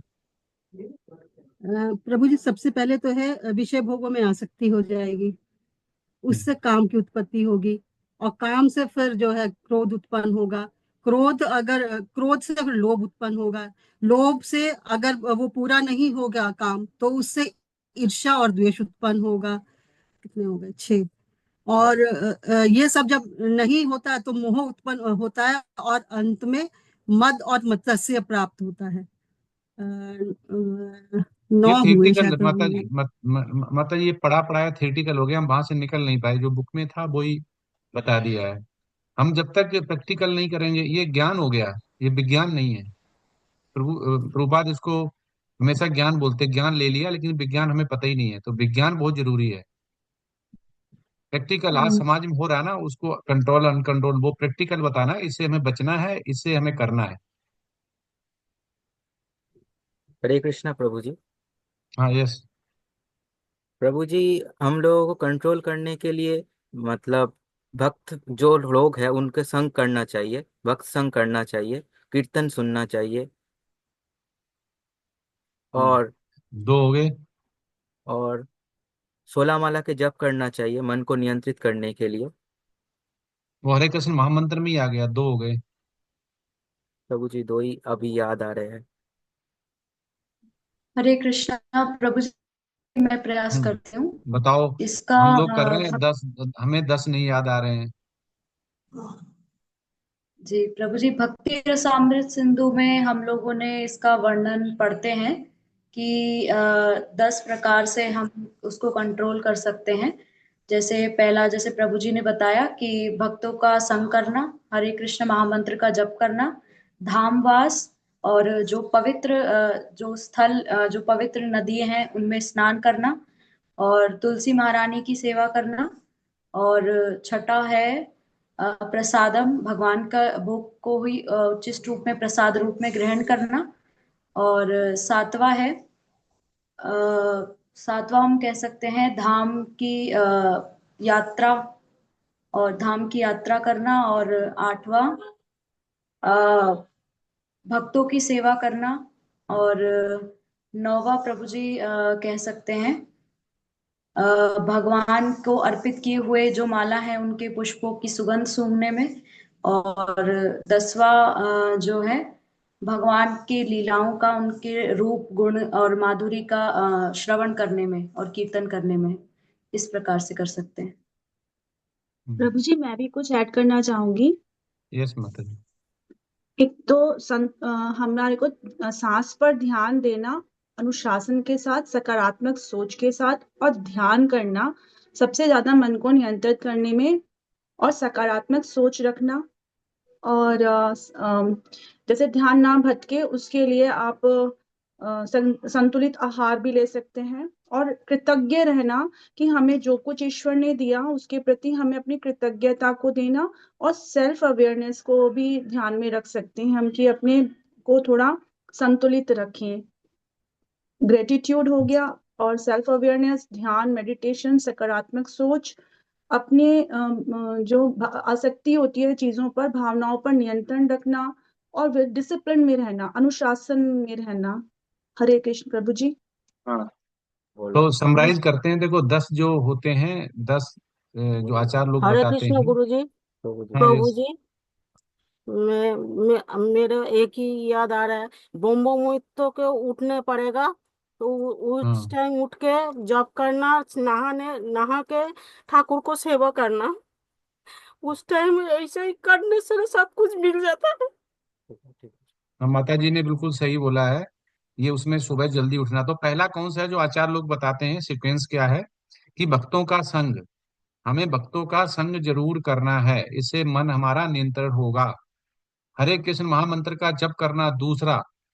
तीसरा है खाने सोने संभोग, इन पे कंट्रोल करना। ऐसा नहीं है कि हम ये नो कर लेंगे, ये नहीं करें। खाने में भी कंट्रोल करना है, सोने में भी करना है, संभोग में भी करना है, नियमानुसार जो दिया गया है उसके साथ। सुबह जल्दी उठना ब्रह्म मुहूर्त में, चौथा हो गया। नियमों का पालन करना। कितने नियम है? 4। मांसाहार ना करना, नशा ना करना, जुआ ना खेलना और अवैध संबंध ना बनाना। 5। भगवत गीता और श्रीमद् भागवतम जैसे शास्त्रों को पढ़ना। 6। इंद्रिय विषय जितने भी हैं उनसे दूर रहना, इंद्रियों को इंद्रिय वशों से दूर रखना। 7। और जो सोशल, आज हो गया सोशल नेटवर्क हो गया जितना सोसाइटी का, और प्रजल्पा हो गया, और जितनी इधर उधर की बातें हो गई जो कि जिसमें कृष्ण नहीं है। तो प्रभुपाद से जब कोई प्रश्न पूछते हैं जिसमें कृष्ण नहीं होते हैं, उसका वो आंसर नहीं देते कभी भी। आप जितने वीडियो देख लेना, प्रभुपाद से पूछा जाए इस गाड़ी का टायर है वो कितना मोटा है, जिस पे आप बैठे हुए हैं क्या डाया है, इंजन कितना हॉर्स पावर का है, गाड़ी कैसी लगी, गाड़ी अच्छी है, सीटें कैसी हैं, फोम की हैं, वो आंसर ही नहीं देंगे, चुप रहेंगे। क्यों? इसमें भगवान नहीं है। तो ये ऐसी वाले मन नियंत्रण करने में आती हैं जिसमें हम भगवान के सेंटर में हों। और जो हम कंट्रोल कर सकते हैं मन को, जैसे हम चैंटिंग कर रहे हैं उसको ध्यान से सुनना, कंट्रोल करना, मन को ना भागने देना, नमा। और अपने जो मन है उसको लगातार 24 घंटे जितना भी टाइम हो उसके कृष्ण के बारे में सुनना, कृष्ण के बारे में ही सुनाना, और नहीं, कृष्ण के अलावा नहीं कि घर पे टीवी चल रही, वो घर घर बहू बहू क्या आते हैं, वो नाटक सीरियल आते हैं, थोड़ा लाओ थोड़ा देख लेते हैं। शाम को तो 8 बजे से प्रभु जी की क्लास है, अभी 1 घंटा आराम से थोड़ा सास बहू बहू का वाला देख लेते हैं। तो क्या हो गया? आप 24 घंटे में 23 घंटे में कुछ अपना घर का कार्य किया, 1 घंटे जो आपने देख लिया, तो 10 में अगर एक फेल हो गया तो आपके मन कंट्रोल नहीं होगा, क्योंकि मन कंट्रोल है ही नहीं। आपने 1 घंटे या 10 मिनट 5 मिनट निकाल दिए तो नहीं, हमेशा कृष्ण के बारे में करना। तो ये 10 हो गए। अब अनकंट्रोल्ड के जो आचार लोग बोलते हैं, अनकंट्रोल जिसमें होता है, अनकंट्रोल का सबसे तरीका क्या है? जो इसका उल्टा कर दो, ठीक है, जिसमें खान सोना और संभोग में संयमन ना हो। मतलब कुछ भी खा रहे हैं, गरम खा रहे हैं, अच्छा लग रहा है, भाप निकलता हुआ खा रहे हैं, जो कि तमोगुणी होता है, और चटपटा खा रहे हैं, और बना बना के खा रहे हैं, प्रसादम के नाम पे बना रहे हैं कि ये तो अच्छा बना लेते हैं, बाद में हमें ही खाना है, कौन सा भगवान खाएंगे इसको, बच ही जाता पूरा। ठीक है, ऐसा हो गया।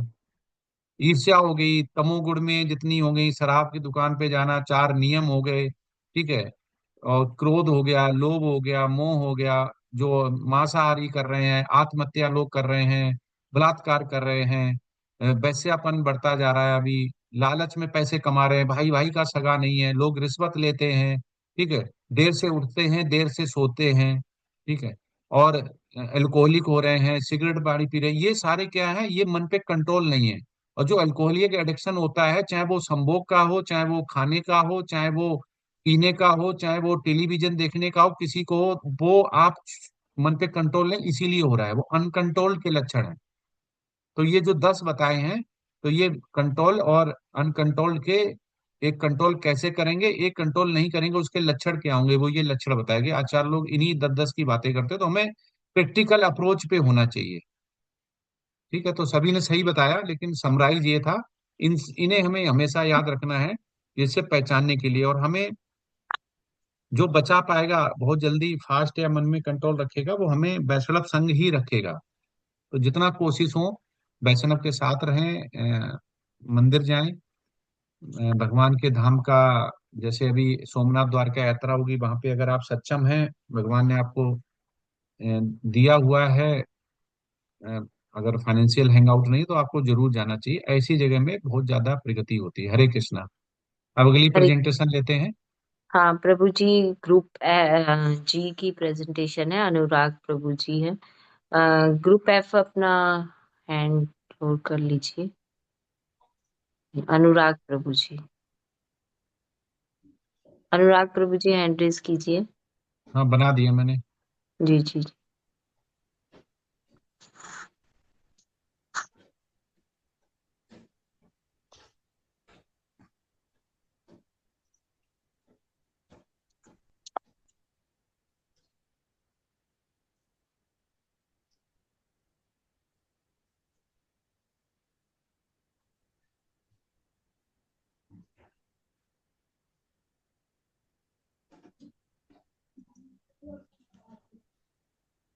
जी दिख रही है प्रभु जी। जी हरे कृष्णा माता जी, स्क्रीन चेंज हो रही है क्या? हाँ, शो हो रही है। जी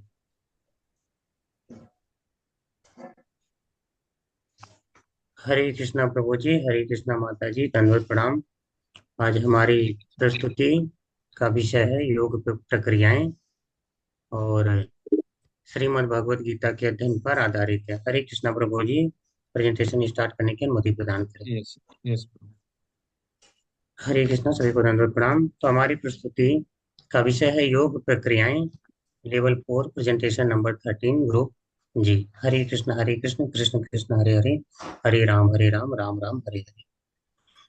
ओम नमो भगवते वासुदेवाय, ओम नमो भगवते वासुदेवाय, ओम नमो भगवते वासुदेवाय। तो हम दैनिक जीवन में भिन्न भिन्न प्रकार के व्यायामों को देखते हैं, जिन्हें योग के नाम से लोग कहा करते हैं। तो हम जानेंगे, क्या यह योग है? क्या यह योग है? क्या इसे योग कह सकते हैं? क्या हम इसे योग कहें? प्रभु जी स्लाइड चेंज नहीं हो रही। नहीं, स्क्रीन नहीं चेंज हो रही है। नहीं, नहीं हो रही।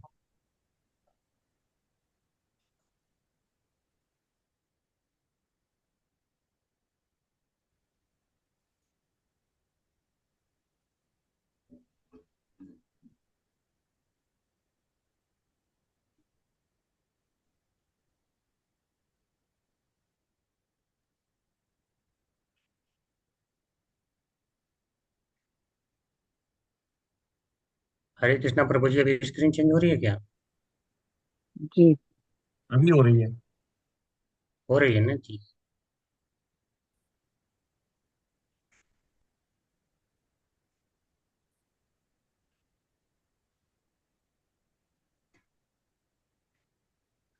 तो हम भिन्न भिन्न प्रकार की जो व्यायाम है, जिन्हें लोग योग का नाम देते हैं, तो हम देखते हैं क्या यह योग है।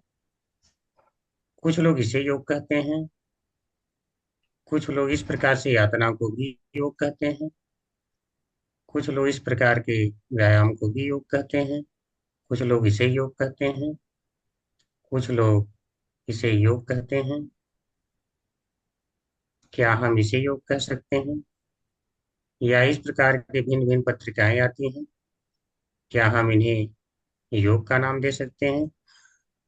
तो वास्तविक योग क्या है, हम इस प्रस्तुति में जानेंगे। तो हमारे प्रस्तुति की शुरुआत सुधा माता जी करेंगी। हरे कृष्णा माता जी, आपसे निवेदन है कि आए और वास्तविक योग से सभी को अवगत कराएं। हरे कृष्णा। सभी को दंडवत प्रणाम। मेरा टॉपिक है आज का योग प्रक्रियाएं। विजी श्लोक नंबर 13.1 से लेके 15। तो अभी जो आपने स्लाइड्स देखे, तो लोग जनरली इसी को योग कहते थे, लेकिन सामान्यतः हम इसी प्रकार के व्यायामों को देखते हैं और इन्हें योग का नाम दे देते हैं। किंतु ये सभी योग की सीढ़ी के किसी पायदान पर नहीं स्थित है। योग की सीढ़ी के अंतर्गत कर्म योग, ज्ञान योग, ध्यान योग, भक्ति योग भी आते हैं। जिन कर्मों का ईश्वर से कोई संबंध नहीं होता वे केवल मनोधर्म ही होते हैं। किंतु योग तो स्वयं को श्री कृष्ण से जोड़ना है, जो कि तभी संभव है जब हम अपने आप को जाने और श्री कृष्ण को जानकर उनसे अपने संबंध को जाने। भगवत गीता के अध्याय 13 में भगवान प्रकृति, पुरुष तथा चेतना की विस्तृत व्याख्या करते हैं, जो कि वैश्विक अध्ययन के अंतर्गत होने के कारण ज्ञान योग है। इस अध्याय के श्लोक 3 में भगवान बताते हैं कि शरीर तथा इसके ज्ञाता को जान लेना ही ज्ञान कहलाता है। श्लोक 13.67 में 24 तत्वों की व्याख्या है, जिनके द्वारा व्यक्ति बद्ध अवस्था में भौतिक शरीर धारण करता है। लेकिन 13.8 से 12 में इन तत्वों से स्वयं को विलग करने के ज्ञान का वर्णन है। एक ज्ञान योगी बिना इस ज्ञान के स्वयं के स्वरूप को कभी नहीं जान पाएगा और ईश्वर से योग संभव नहीं हो सकेगा। इस प्रकार हम पाते हैं कि भक्ति ज्ञान भक्ति को समझने की प्रारंभिक अवस्था है। हरे कृष्ण। अब मैं अपनी वाणी को यहीं विराम देना चाहूंगी और दीपानिता माता जी से निवेदन करूंगी कि अपनी प्रस्तुति को आगे बढ़ाएं। हरे कृष्ण माता जी। हरे कृष्ण प्रभु जी, सादर प्रणाम। ईश्वर सभी जीवों के भीतर तथा बाहर सर्वत्र विराजमान है, किंतु फिर भी वह अविभाजित अवस्था में है। जिस प्रकार सूर्य मध्याह्न में सभी के सिर के ऊपर प्रतीत होता है किंतु अविभाजित है, उसी प्रकार ईश्वर सभी जीवों के बाहर तथा भीतर सर्वत्र है, किंतु वह बांटे नहीं गए हैं। प्रकृति, जीव तथा ईश्वर अनादि है, किंतु सभी जीव अपनी अल्प स्वतंत्रता का दुरुपयोग कर इच्छा तथा कर्मों का परिणाम स्वरूप बार बार बद्ध अवस्था को प्राप्त होता है।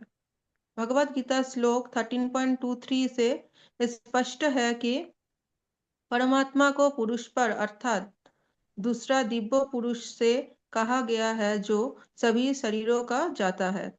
जो व्यक्ति श्लोक नंबर 13.25 में बताए गए हैं कर्मयोग, सांख्ययोग या ध्यान योग का अनुसरण करता है, वह क्रमशः विकास क्रम में श्रवण के माध्यम से कृष्ण को जान सकता है, जिसे श्लोक भगवत गीता 13.26 में बताया गया है।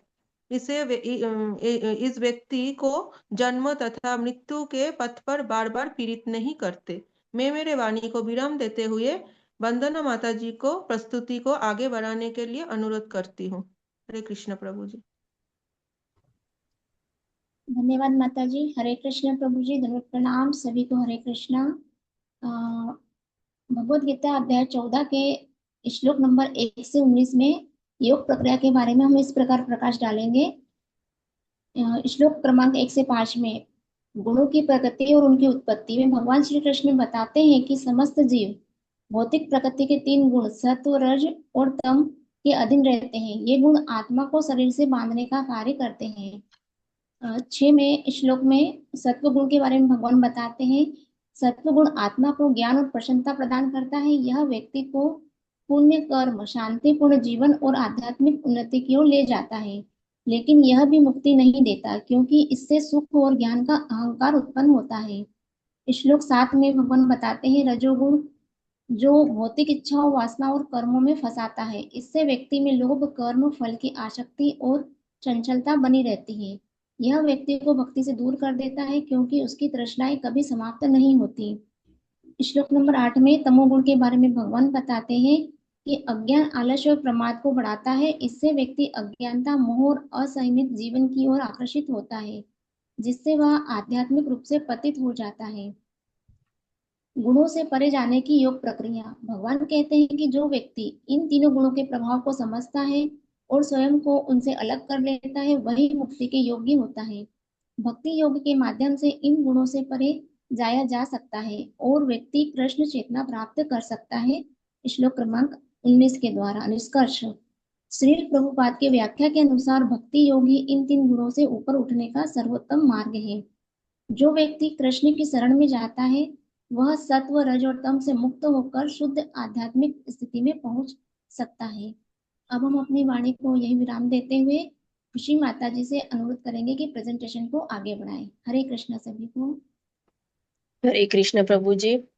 खुशी माता जी आज उपस्थित नहीं हो पाई है किसी कारणवश, तो उनका प्रेजेंटेशन मैं देना चाहूंगी। वेदों का उद्देश्य कृष्ण को समझना है। वेद हमें निर्देश देते हैं जिसमें कृष्ण को जाना जा सकता है और उनकी अनुभूति की जा सकती है। भगवान की यह परम लक्ष्य है। वैदिक साहित्य के काल से भगवान के साथ अपने संबंध को समझा जा सकता है। इस अध्याय में भगवान ने एक शाश्वत अश्वत्थ वृक्ष के बारे में बताया है, जिसकी जड़ें तो ऊपर की ओर है और शाखाएं नीचे की ओर है तथा पत्तियां वैदिक स्रोत है। इस भौतिक जगत के बंधन की तुलना अश्वत्थ के वृक्ष से की गई है। जो व्यक्ति सकाम कर्म में लगा हुआ है उसके लिए इस वृक्ष का कोई अंत नहीं है। यदि कोई इस मोह रूपी अविनाशी वृक्ष को समझ लेता है तो वह इससे बाहर निकल सकता है। इसके लिए हमें समझना होगा कि भौतिक जगत आध्यात्मिक जगत का प्रतिबिंब मात्र है। इस भौतिक जीवन रूपी प्रलभ अश्वत्थ वृक्ष के बंधन से छूटने के लिए आवश्यक है भौतिक कार्यों से विरक्ति तथा भगवान की दिव्य सेवा में अनुरक्ति। इसके लिए भगवान की शरण ग्रहण करना चाहिए। यदि कोई व्यक्ति कृष्ण भावनामृत में रत है, अर्जित भगवान की भक्ति करता है, तो यह समझना यथिक उसने सारा वैदिक ज्ञान समझ लिया है। उसे भगवान को जानने के लिए किसी सत्य आध्यात्मिक विधि की आवश्यकता नहीं। वह जान की समस्त प्रारंभिक विधियों को पार कर चुका होता है। जो भगवान को पुरुषोत्तम भगवान के रूप में जानता है वह सब कुछ जानने वाला है। हरे कृष्ण। यहीं पर मैं अपनी वाणी को विराम देना चाहूंगी और अनुराग प्रभु जी से अनुरोध करती हूँ कि आगे की प्रेजेंटेशन शुरू करें। हरे कृष्ण। हरे कृष्ण माता जी, हरे कृष्ण प्रभु जी, सभी को दंडवत प्रणाम। तो प्रकृति से प्राप्त गुणों के आधार पर श्रद्धा के प्रकार। तो पहले हम जानते हैं भगवत गीता 16.23 में भगवान बताते हैं यह शास्त्र विधि मुसृज्य वर्तते काम कार्ता स न सिद्धिम वाप्नोति न सुखम न पराम गतिम। तो भगवान कहते हैं कि जब अगर कोई शास्त्र विधि का उल्लंघन करता है तो उसे न सिद्धि प्राप्त होती है, न सुख प्राप्त होता है और न ही परम गति की प्राप्ति हो पाती है। तो यही कारण है कि 17वें अध्याय के फर्स्ट श्लोक में ही अर्जुन पूछता है कि हे भगवान, जो शास्त्र विधि का पालन नहीं करते या उन्हें ज्ञान ही नहीं है तो उनकी श्रद्धा कैसी है, सतोगुणी रजोगुणी या तमोगुणी।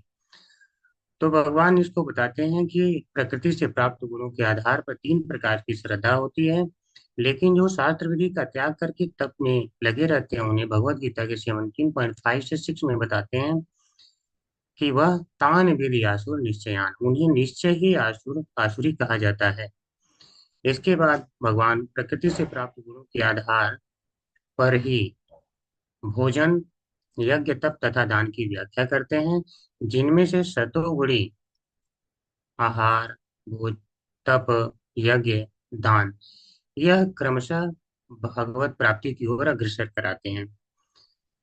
किंतु सतोगुण भी सुख और ज्ञान के अहंकार से बांध सकता है और इसका कारण है भगवत गीता के 5.12 में दिया गया है कि यदि वह इसके प्रति आसक्त हो जाता है, अर्थात जो सतोगुण का फल है उसकी तरफ आसक्त होता है तब बांधता है, अन्यथा सतोगुण भगवत प्राप्ति में आगे बढ़ाता है, जिसे फलो सत्व निबद्धते के द्वारा बताया गया है।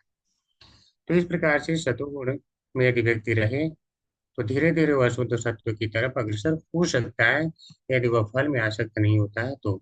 अब मैं अपनी वाणी कहीं पर विराम देता हूँ और मनीषा माता जी को आमंत्रित करता हूँ कि प्रस्तुति को आगे बढ़ाएं। हरे कृष्ण प्रभु जी। भगवत गीता अध्याय 18 श्लोक नंबर 2 से 12 तक में बताया गया है कि त्याग का अर्थ कर्म से दूर भागना नहीं, बल्कि उसे फल की आसक्ति के बिना करना है। कर्मयोगी व्यक्ति कर्तव्य करते हुए भी स्वयं को मुक्त रखता है। भक्ति योग में भगवान को समर्पण के साथ कर्म करना ही सच्चा त्याग है। श्री कृष्ण कहते हैं कि फल की चिंता न करते हुए कर्म करने से मन शुद्ध होता है और ईश्वर से प्रेम बढ़ता है। ध्यान योग में कहा गया है कि मन को कर्मों में नहीं, बल्कि आत्मा और परमात्मा के मिलन में स्थिर करना ही मोक्ष का मार्ग है। जो व्यक्ति आसक्ति को त्याग कर कर्म करता है, वह ध्यान योग में आगे बढ़ता है।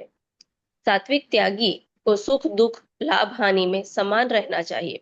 यही ज्ञान योग का सार है। सच्चा ज्ञानी कर्मों के बंधन में नहीं फंसता, क्योंकि वह समझता है कि सब कुछ प्रकृति के गुण कर रहे हैं। भगवान श्री कृष्ण स्पष्ट करते हैं कि त्याग का सही अर्थ कर्म का त्याग करना नहीं, बल्कि कर्म में आसक्ति का त्याग करना है। सच्चा सन्यासी वह है जो कर्तव्य का पालन करता है, लेकिन फल की चिंता नहीं करता। यही योग की सर्वोच्च स्थिति है, जो मोक्ष का मार्ग बनाती है। हरे कृष्ण। यहीं पर मैं अपनी वाणी को विराम देती हूँ और सौरभ प्रभु जी को आमंत्रित करती हूँ अपनी प्रेजेंटेशन आगे बढ़ाए। हरे कृष्ण। हरे कृष्णा प्रभु जी, हरे कृष्णा माता जी। आज सौरभ प्रभु जी किसी कारणवश उपस्थित नहीं हो सके हैं, इसलिए उनकी प्रस्तुति मैं देना चाहता हूँ। तो वेदांत के अनुसार समस्त कर्म की पूर्ति के 5 कारण बताए गए हैं और शरीर मन या वाणी से जो भी उचित या अनुचित कर्म करता है, वह इन 5 कारणों के फलस्वरूप ही संपन्न हो पाते हैं। ज्ञाता आगे तथा ज्ञान, ये तीनों कर्म को प्रेरणा देने वाले कारण होते हैं। भगवान कहते हैं 18.66 में कि समस्त प्रकार के धर्म का परित्याग करो और मेरी शरण में आओ, मैं समस्त पापों से तुम्हारा उद्धार कर दूंगा।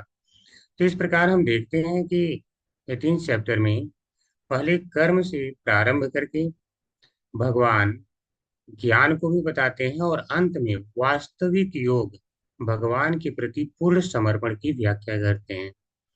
अब मैं अपनी वाणी को यहीं पर विराम देना चाहता हूँ और वैष्णव प्रणाम मंत्र के साथ प्रस्तुति का समापन करना चाहता हूँ। वाञ्छाकल्पतरुभ्यश्च कृपा सिन्धुभ्येव च पतितानां पावनेभ्यो वैष्णवेभ्यो नमो नमः।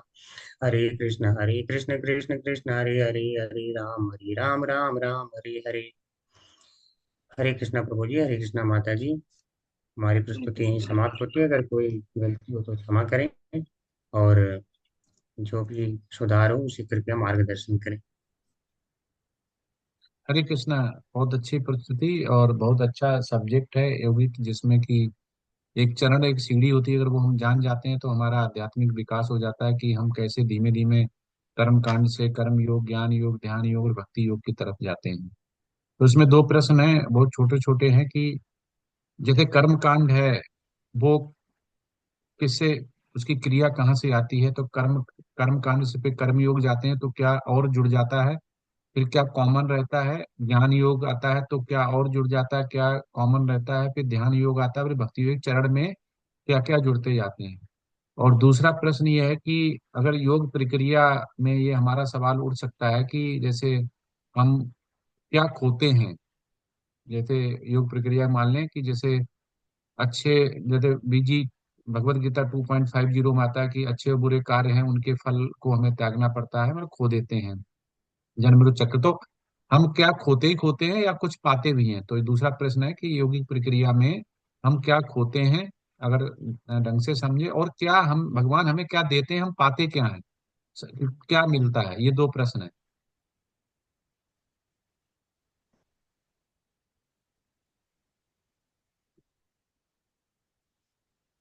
हरे कृष्ण प्रभु जी।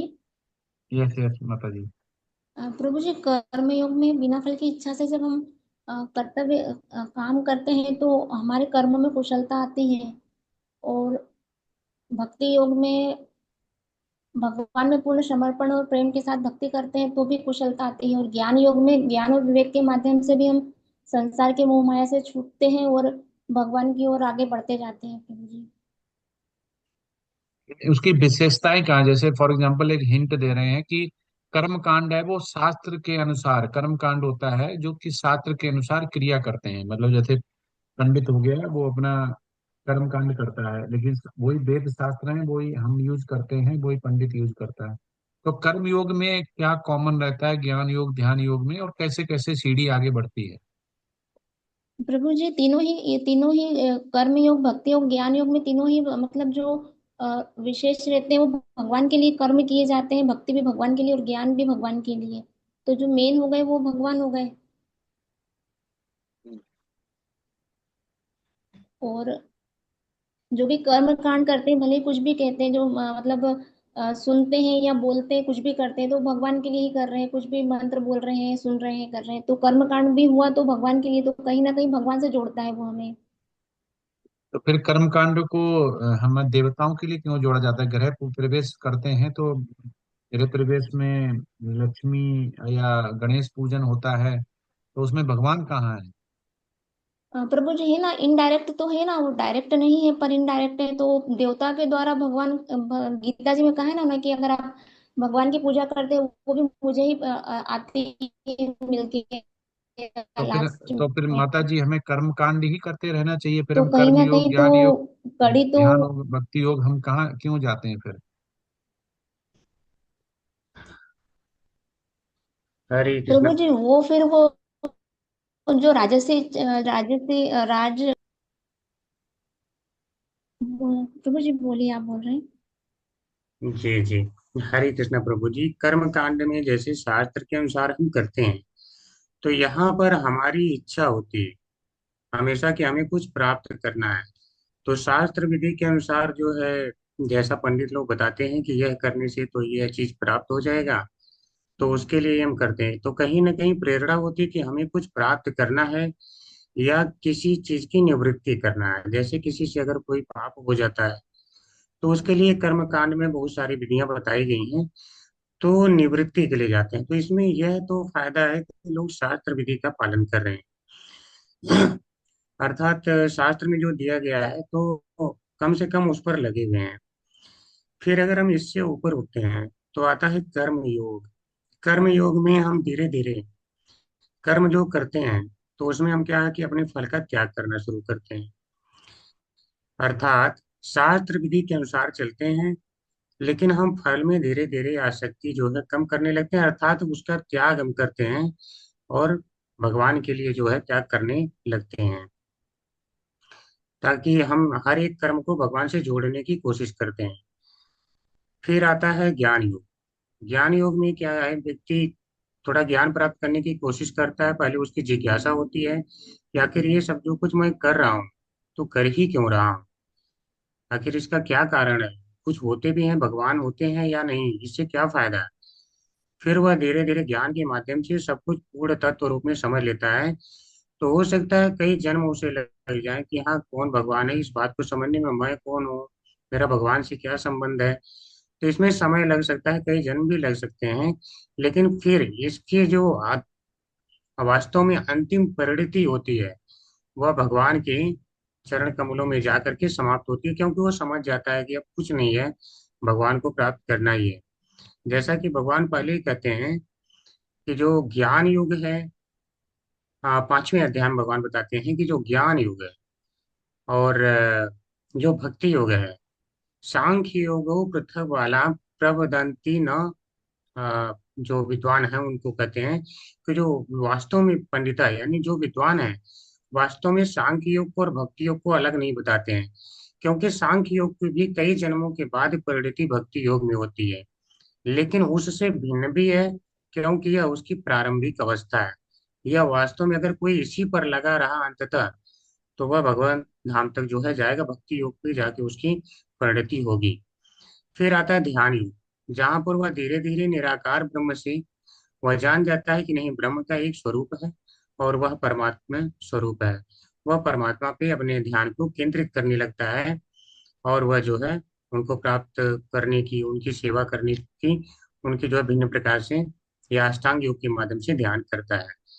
फिर अंत में आता है भक्ति योग, जहाँ पर केवल कर्म भगवान के लिए ही किए जाते हैं।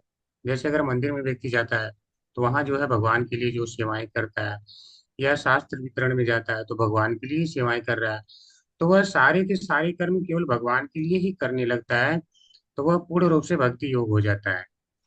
अब बात आता है क्या खोते हैं हम और क्या पाते हैं। तो अगर हम भगवान की भक्ति में पूर्ण रूप से भक्ति योग में आ जाते हैं तो इस संसार की सारी वस्तुओं को हम खो देते हैं और जो भगवान की सेवा है वह हम पा जाते हैं, जो कि वास्तव में वो ही हमें प्राप्त करना है। हरे कृष्ण प्रभु जी। यस, प्रभु जी ने बिल्कुल सही बताया कि हमारा जो कर्म कांड है वो शास्त्र के अनुसार होता है। जैसे ही हम ऊपर बढ़ते हैं कर्म योग, तो इसमें हम शास्त्र तो रहते ही हैं क्योंकि बेस उसका शास्त्र रहता है, लेकिन हमारा वैराग्य जुड़ जाता है जिसमें कि हम कर्म जितने करते हैं वो योग मतलब भगवान के लिए जोड़ देते हैं। उससे आसक्ति नहीं रहती, उसकी फल की इच्छा नहीं रहती। फिर ज्ञान योग आता है, उसमें शास्त्र रहता है, वैराग्य रहता है और ज्ञान रहता है। ज्ञान लास्ट में जुड़ जाता है, मतलब बेस क्या हो गया, शास्त्र तो है ही, कर्म कांड तो है ही, कर्म योग भी है, वैराग्य भी है, फिर ज्ञान जुड़ गया। ध्यान योग में कर्म कांड है, कर्म योग है, ज्ञान योग है, फिर ध्यान योग जुड़ गया, मतलब ज्ञान के बाद ध्यान आ गया। ठीक है, परम ब्रह्म से हम जान गए उनका रूप है और उसमें हमें जाना है। फिर भक्ति योग हो गया जिसमें प्रेम विकसित हो जाता है, जिसमें कि हम भगवान को सेंटर में रख के करते हैं। तो ऐसा नहीं है कि एनडी प्रभु जी बताते, शुरू में बताते थे कि कोई एक माला या सकाम कर्म कर रहा तो उसको ये बोल दिया नहीं नहीं तुम कल से 16 माला करोगे। नहीं, एकदम अगर बोलोगे तो भाग जाएगा कोई। तो धीमे धीमे ही सीढ़ी चढ़ती है, इसलिए सीढ़ी बनाई गई है कि अगर कुछ भी कर रहा है तो उसको मना नहीं करना कि ये तुम नहीं कर सकते हो, ये बोलना है कि जोड़ो योग, इसीलिए शब्द यहाँ पे योग बोला गया है। और जबकि हम योग इसको मेडिटेशन से जोड़ देते हैं, यहाँ पे योग है कि कर्म कांड अगर कर रहे हैं तो कर्म योग मतलब ऐसे कर्म जो भगवान से जोड़े, तो हमें हर चीज भगवान से जोड़नी है, योग ऐसा करना है जो प्रभु जी ने सही बताया। और क्या खोते हैं तो भगवत गीता में खोने के लिए बहुत सारी चीजें दी गई हैं जो कि हम खोते हैं, जैसे अच्छे बुरे कर्म और उनके फल हम खो देते हैं। अच्छे भी बुरे होते हैं हमारे लिए, बुरे भी बुरे होते हैं, क्योंकि दोनों का फल मिलता है, इसलिए खो देते हैं। भगवत गीता 2.50 में आता है। जन्म मृत्यु का चक्र है वो हम उससे उसे खो देते हैं, हम हमारा मतलब फिर जन्म नहीं होगा दूसरा। भौतिक कर्म जितने हैं उनके फल खो देते हैं हम। जितने द्वंद्व कलेश हैं, समस्त भौतिक कलेश हैं, उनको खो देते हैं। समस्त दुख हैं, भगवान खुद कहता है 6.20 और 223 में, वो हम खो देते हैं। और भगवान हमें क्या देते हैं, भक्ति अगर हम करते हैं तो भगवान हमें देते क्या है। हमें नारद मुनि जैसी भय से रक्षा देते हैं। ठीक है, भगवत गीता 2.40 में भगवान बताते हैं कि हम भय से रक्षा करते हैं। और हमारी एक ऐसी अवस्था देते हैं जिसमें कि हम भगवान के लिए कर्म कर पाते हैं, भगवान के लिए उठ पाते हैं, सुबह स्नान कर पाते हैं ब्रह्म मुहूर्त में, जो उसको मुक्त अवस्था बोलते हैं। और हमेशा ही इतना आनंद देते हैं कि आनंद की अनुभूति होती रहती, इसीलिए निरंतर हम भगवान की सेवा कर पाते हैं। आनंद की अनुभूति नहीं होगी तो हम ना चैंटिंग कर पाएंगे, ना भगवान की सेवा कर पाएंगे, ना क्लास में आएंगे, ना इंटरेस्ट लेंगे, डिसइंटरेस्ट हो जाएगा। और जितने वेद अध्ययन है, तप है, दान है, सकाम कर्म से प्राप्त जितने फल हैं, ठीक है, वो भगवान हमको देता है। लेकिन इतना कुछ मिलता है, उसके बाद भी भगवान और ज्यादा देते हैं। जैसे आप अगर किसी का देखना, परीक्षित महाराज का हो गया, और ध्रुव महाराज का हो गया, प्रहलाद महाराज का हो गया, ठीक है, जिनका कोई उन्होंने एक लंबे प्रोसेस से नहीं गए कि कर्म कांड से कर्म योग ज्ञान योग, वो तो अर्थ के लिए गए हुए थे। ठीक है, लेकिन भगवान की जब हम किसी रूप में पाते हैं, किसी में, तो हम कुछ ना कुछ वो हमें देते जरूर है, भले हमें अभिलाषा ना हो। ठीक है, बहुनाम जन्म जन्म ते ज्ञानवान में प्रवर्तते वासुदेवा सरमति सा समात्मा सुदर्भ। तो इसमें हमें जरूर भगवान कुछ ना कुछ मिलता है। और हमें मिलता क्या है, जैसे ध्रुव महाराज को भगवान की शरण मिली, नहीं मांग रहे थे तो भी उन्होंने लोक दे दिया। और दूसरा सबसे क्या मिलता है, हमें अपना धाम, अपना घर, भगवत धाम की प्राप्ति होती है। और हमें क्या चाहिए। तो जो योग अभ्यास है उसका निष्कर्ष प्रभुपाद यही बताते हैं कि योग का मुख्य उद्देश्य, जो प्रभुपाद कहते हैं कि यह है कि मन को संयमित करना। जो कि मन को संयमित कर दो और उसके भौतिक जो विधियां जितनी हैं, प्रोसेस हैं भौतिक, उनसे विरक्ति ले लो, ये योग का। लेकिन योग को कुछ लालची या ऐसे उद्दंडी होते हैं जो इसको पूरा ही बदल देते हैं, अपने आप को बिजनेस बना लेते हैं इसका, योग करवाएंगे हम, ये करवाएंगे उसका मन। लेकिन यहाँ पे प्रभुपाद कहते हैं योग का सीधा मतलब है भगवान से जोड़ना, मन को संयमित करना, और जितनी भी भौतिक है विधि से करवाते हैं। तभी वो कहते हैं ना, योग नाम आप सर्वेशा मदंतरात्मना श्रद्धा मान भजते यो मासा युक्त तमो मता। तो समस्त भगवान क्यों बता रहे हैं, इसलिए बता रहे हैं कि समस्त योगी में से वो योगी अत्यंत अच्छा होता है जो श्रद्धा पूर्वक मेरा जो मैंने बोला है या मेरे द्वारा गुरु से परंपरा में बोला गया प्राण करता है, वो ही सर्वोच्च योगी है। तो इसलिए भगवान लास्ट में भक्ति योग में ये खत्म करते हैं 18.66 में। भगवान इसीलिए वो एंड करते हैं, और जहाँ पे ये एंड होता है वही श्रीमद् भागवतम चालू होता है। ठीक है, आप पढ़ेंगे तो आप समझेंगे कि जहाँ पे भगवत गीता खत्म होती है उसके बाद श्रीमद् भागवतम वही चालू होती है कि यहाँ पे सर्व धर्म ने परत्यज्य मामेकम शरणं व्रजामि तो सर्व पापेभ्यो मोक्षा समा सोचा। तो भगवान लास्ट में यही बोलते हैं कि जो मेरे शरण में आ गया, भक्ति योग में आ गया, वे सभी धर्मों का परित्याग करके मेरे शरण में आ जाओ, भगवान कहते हैं तो मैं तुम्हें सारे समस्त जो पाप है उनसे मुक्त कर दूंगा, डरो मत। तो इस सीढ़ी से प्रोसेस से योग प्रोसेस क्या पता चलता है कि भक्ति भक्ति जो है योग, वो ही सर्वश्रेष्ठ मार्ग है भगवान के धाम जाने के लिए। लेकिन किस जो लिफ्ट होता है, एक लिफ्ट होती है, एक सीढ़ी होती है, तो स्टेयर केस होता है, एस्केलेटर होता है। तो हमें ये स्टेयर्स वर्सेस अगर लिफ्ट देखा जाए तो क्यों इतना लंबा प्रोसेस लें, सीधे भक्ति ही जो है सर्वश्रेष्ठ मार्ग बताएगी, तो भक्ति में रह के ही जा सकते हैं। तो प्रभु जी ने सही बताया, काफी प्रभु जी माता जी ने अच्छे प्रेजेंटेशन दी है, बहुत ही क्लियर और समझदार थी। तो कृष्ण प्रेम हमें जब ही आएगा जब हम बहुत ज्यादा भगवान के बारे में सुनेंगे, और आनंद आएगा, हमें हायर टेस्ट लगेगा जब हम भगवान के बारे में सुन के उसको फॉलो करेंगे। तो जैसे अभी गौर पूर्णिमा चैलेंज चल रहा है, उसमें पार्टिसिपेट करें, और वृंदावन मथुरा का अगर आपके कोई पैसे की समस्या नहीं है, भगवान ने अगर दिया हुआ तो आप जरूर वहां पे जा सकते हैं धाम में। अभी जैसे सोमनाथ द्वारका हो रही, भगवान की लीला जहाँ देखने मिली, वहां पे जा सकते हैं। जो भी मंदिर के इंस्ट्रक्शंस आते हैं, सुबह मंगल आरती में पार्टिसिपेट करना है, या आपको जो जपा होता है उस सेशन तक रहना है, उसको गुरु शिष्य परंपरा में मानना ही भक्ति योग का एक लक्षण है। उसको मानेंगे, वो इसीलिए होता है आगे बढ़ाने के लिए, क्योंकि गुरु जानता है कि हमें किधर बढ़ाना है, क्या करना है। सारे इंस्ट्रक्शन गुरु महाराज से आते हैं। तो गुरु पूर्णिमा जो अभी चैलेंज चल रहा है, या इतना ज्यादा मंदिर इन्वॉल्व होके हमें लगा रहा है, ये गुरु महाराज से आदेश आया हुआ है, क्योंकि गुरु महाराज बहुत धूमधाम से गौर पूर्णिमा मनाते हैं, उनका मेन फोकस होता है गौर पूर्णिमा पे। तो इसलिए हमारे जो भी हम भगवत गीता पढ़ रहे हैं, समझ रहे हैं, उसको प्रैक्टिकल अप्रोच पे हमें करें। बस यही मंदिर चाहता है, यही हमारे गुरु और गुरु शिष्य परंपरा में हमारा जो गुरु हमें बताता है, वो इसलिए बताता है कि गुरु शिष्य परंपरा से आया हुआ है, उन्होंने उसको ज्ञान से और विज्ञान से दोनों से जाना है। उन्हें ज्ञान भी है, उन्हें विज्ञान भी है उनके पास। तो अगर वो जो बताते हैं उस पर हमें विश्वास रखना पड़ेगा। हरे कृष्णा। और कोई माता जी अनाउंसमेंट है क्या?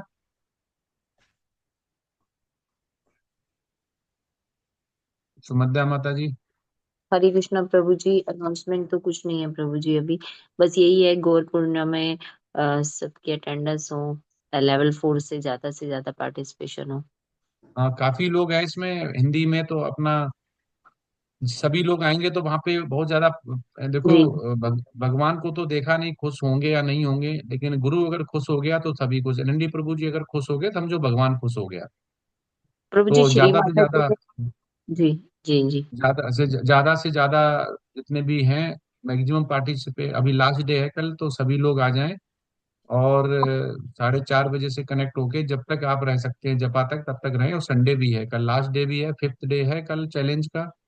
तो कम से कम आप 3-4 दिन नहीं आ पाए तो एक दिन तो आपको लाभ मिल जाए, और उसमें अटेंडेंस आ जाए और मैक्सिमम पार्टिसिपेशन। तो ये होगा कि हाँ सारे लोग आए थे, तो एक दिन संडे है, सारे लोग आ जाएं, तो अटेंडेंस भी हो जाएगी और सारे लोगों को जो भी होता है। और शाम को 6:30 से 8:30 प्रोग्राम होता है, सुबह मॉर्निंग में रिट्रीट होता है, इनमें जरूर आप पार्टिसिपेट करें। हरे कृष्णा। तो प्रभु आज जी, चलते हैं। माता जी ने आज ड्रामा पार्टिसिपेशन किया था हमारे लेवल 4 से। हाँ, श्रीदेवी माता जी ने किया था। जी वो आई क्या नहीं आई? जी जी। प्रभु जी हूँ प्रभु जी। हाँ हाँ, बताइए प्रभु माता जी।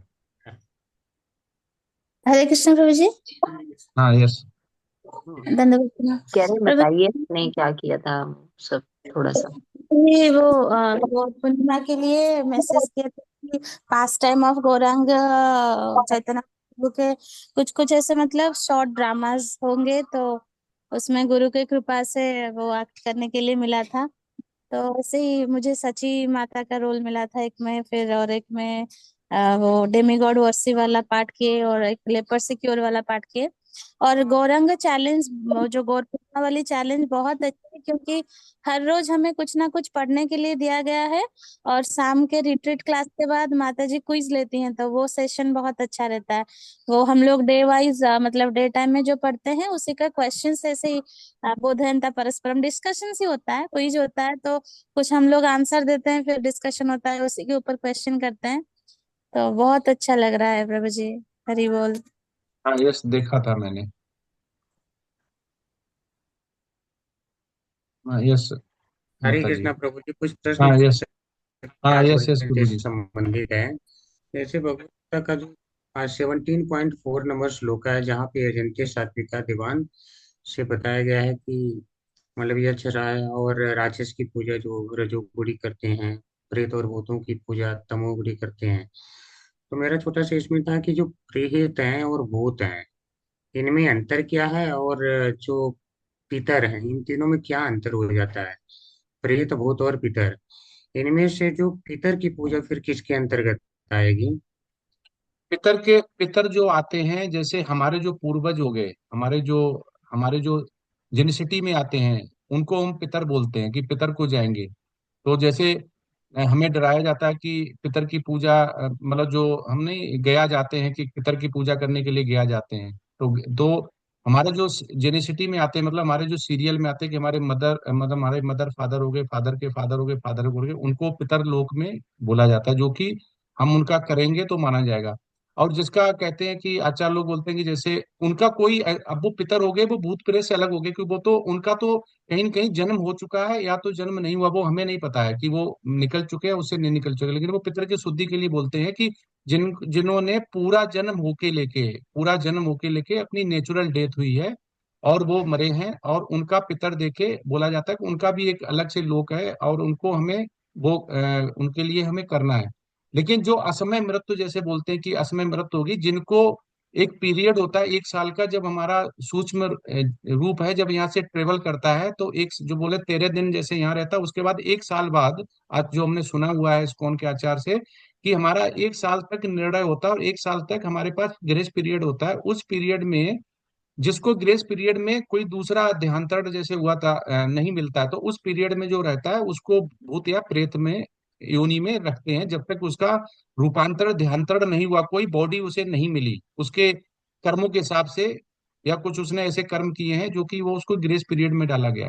पितर हो गया, पितर है, वो पितर वो है जिनका निर्णय हो चुका है, वो भूत प्रेत योनि में नहीं है, जिनको या तो वो देहांतरण हो चुका है और कहीं न कहीं जन्म ले चुके हैं, उनके कर्म के हिसाब से वो अपना भोग रहे हैं, या तो वो हमें नहीं पता चलेगा कि जैसे हम हमारा अगला जन्म होगा नहीं होगा, जैसे मान लो मैं पितर बन जाऊंगा अपने आने वाली पीढ़ी के लिए, और मैं कृष्ण भावना भावित में हूँ और भगवत धाम चला गया, उनके लिए तो पितर हूँ।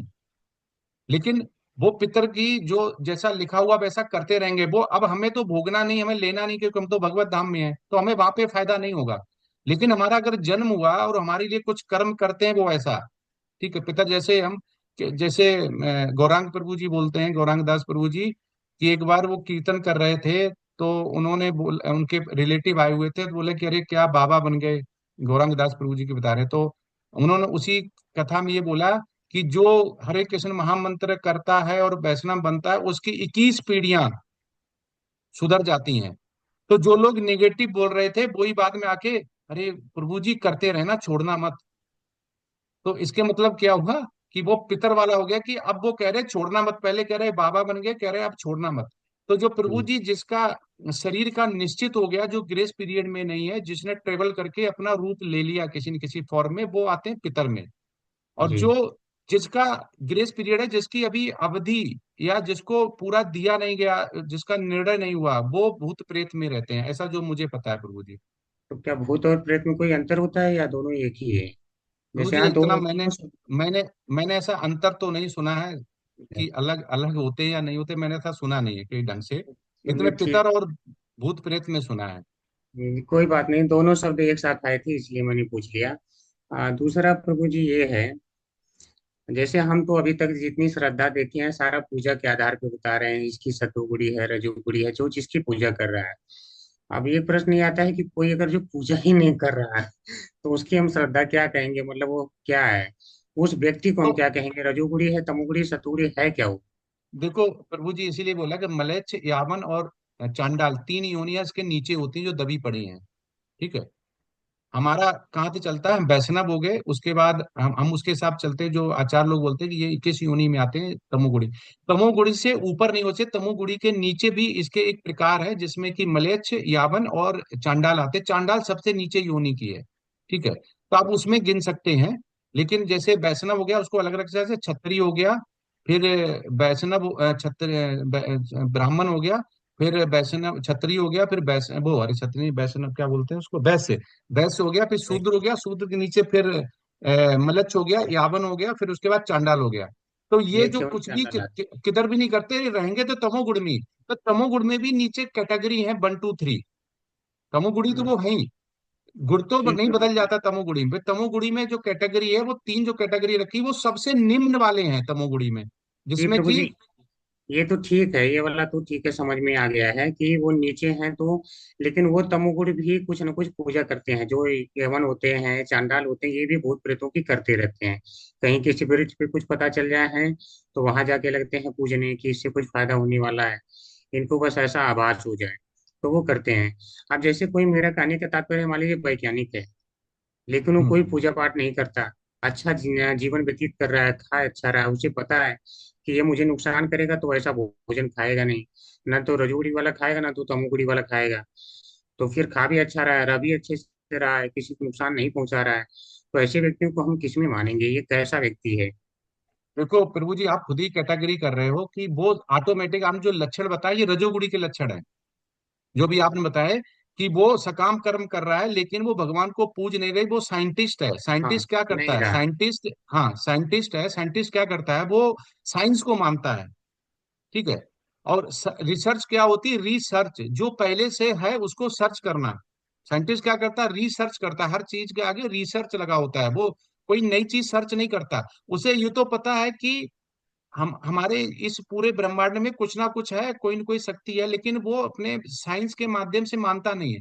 तो वो कर्म किसके लिए कर रहा है, बॉडी लेवल पे कर रहा है, वो सकाम कर्म कर रहा है, क्योंकि वो मनुष्य के लिए करता जा रहा है। क्योंकि साइंस किसके लिए ला रहा है, मनुष्य के लिए। मोबाइल आया, मोबाइल कल की में आचार्य लोग बोलते हैं ये पांचवा जो है हमारा वो बनेगा, जो अभी 4 नियम बनाए गए तो उसमें पांचवा नियम बनेगा कि मोबाइल आने वाले टाइम में इस्कॉन में बोलने लगेंगे अच्छा लोग मना करने के लिए, क्योंकि अभी ये बैठ गया है हमारा, इसमें कल की है वो मोबाइल में बैठ गया अभी सोशल में। ऐसे ही करके जो है वैज्ञानिक है, वो वैज्ञानिक के जो गुण हैं, साइंटिस्ट है, वो सकाम कर्म में आता है, क्योंकि वो ना भगवान को वो फॉलो करता ना भगवान के लिए अंगेस्ट जाता है कि नहीं, हम ये नहीं बोलेंगे सृष्टि की रचना नहीं हुई है, तो उसमें गुण में है। क्योंकि इस सृष्टि में आए तो तीन गुण में तो रहना ही रहना है। तो वो किसी न किसी उसमें फॉल होगा। जैसे अब साइंटिस्ट है, कोई भी साइंटिस्ट जल्दी नहीं सोता है। जो आचार्य लोग बोलते हैं साइंटिस्ट रात के 12 2 2, अब्दुल कलाम हो गए या आर्किमिडीज हो गए या न्यूटन हो गए, जो भी हैं, वो दिन रात मेहनत, तो क्या हुआ, वो ऑटोमेटिक तमोगुण में चले गए। वो देर रात तक जाग रहे हैं और सुबह लेट उठ रहे हैं, किसके लिए कर रहे हैं, वो भाग रहे हैं पागलों जैसे कर रहे हैं। तो ऐसा नहीं है कि तमोगुण अगर किसी की पूजा नहीं कर रहा है, वो भूत प्रेत कर रहा है तभी तमोगुण है। उसके जो लक्षण हैं, वो लक्षण है वो भी उसको गुणों में डाल देते हैं। क्योंकि इस अगर इस ब्रह्मांड में आए हैं तो इन तीन गुणों के से आप निकल नहीं सकते हो, रहोगे इन्हीं तीन ही गुणों में। वो कभी ज्यादा होंगे कभी कम होंगे। वो वैज्ञानिक है, सुबह उठेगा जल्दी, रात में लेट उठेगा तो तमोगुण में है। सुबह उठ गया तो वो रजोगुण में, पैसा कमाने चला गया। ठीक है, स्त्री संग कर लिया, अच्छी स्त्री को देख लिया। तो जो साइंटिस्ट है, एज पर आचार्य वो बोलते हैं, वो रजोगुण में रहता है, क्योंकि वो तमोगुणी तो नहीं होता है। क्योंकि वो किसी भी, वो अगर वो भगवान को नहीं मानता है तो वो भूत पिशाच को भी नहीं मानता है। कि भूत भी होता है, पिशाच भी होता है, या वो होता है। तो प्रभु जी रहेगा इन तीन गुणों में ही। उन जो भगवान की भक्ति भी नहीं करता है, तो ऐसा नहीं लिखा गया कि तमोगुणी भगवान की भक्ति या भूत की पूजा करता तभी, ये वो तो एक एक लक्षण उसका बताया गया है। लेकिन मनुष्य जो जीव है वो हमेशा इन तीन गुणों में ही रहेगा।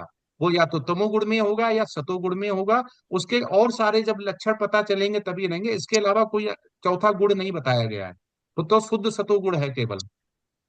ठीक प्रभु जी, एक प्रभु और जी, छोटा। साइंटिस्ट जो है वो हमेशा लाइफ को कंफर्टेबल बनाने के लिए ही प्रयत्नशील रहता है, तो रजोगुण का एक लक्षण है उसके अंदर। हाँ, अब जैसे प्रभुपाद को अमेरिका में हॉस्पिटल में डाला, तो प्रभुपाद एक अपनी स्टोरी में बताते हैं कि डॉक्टर उनको सही करता तो वो है भगवान के भक्त।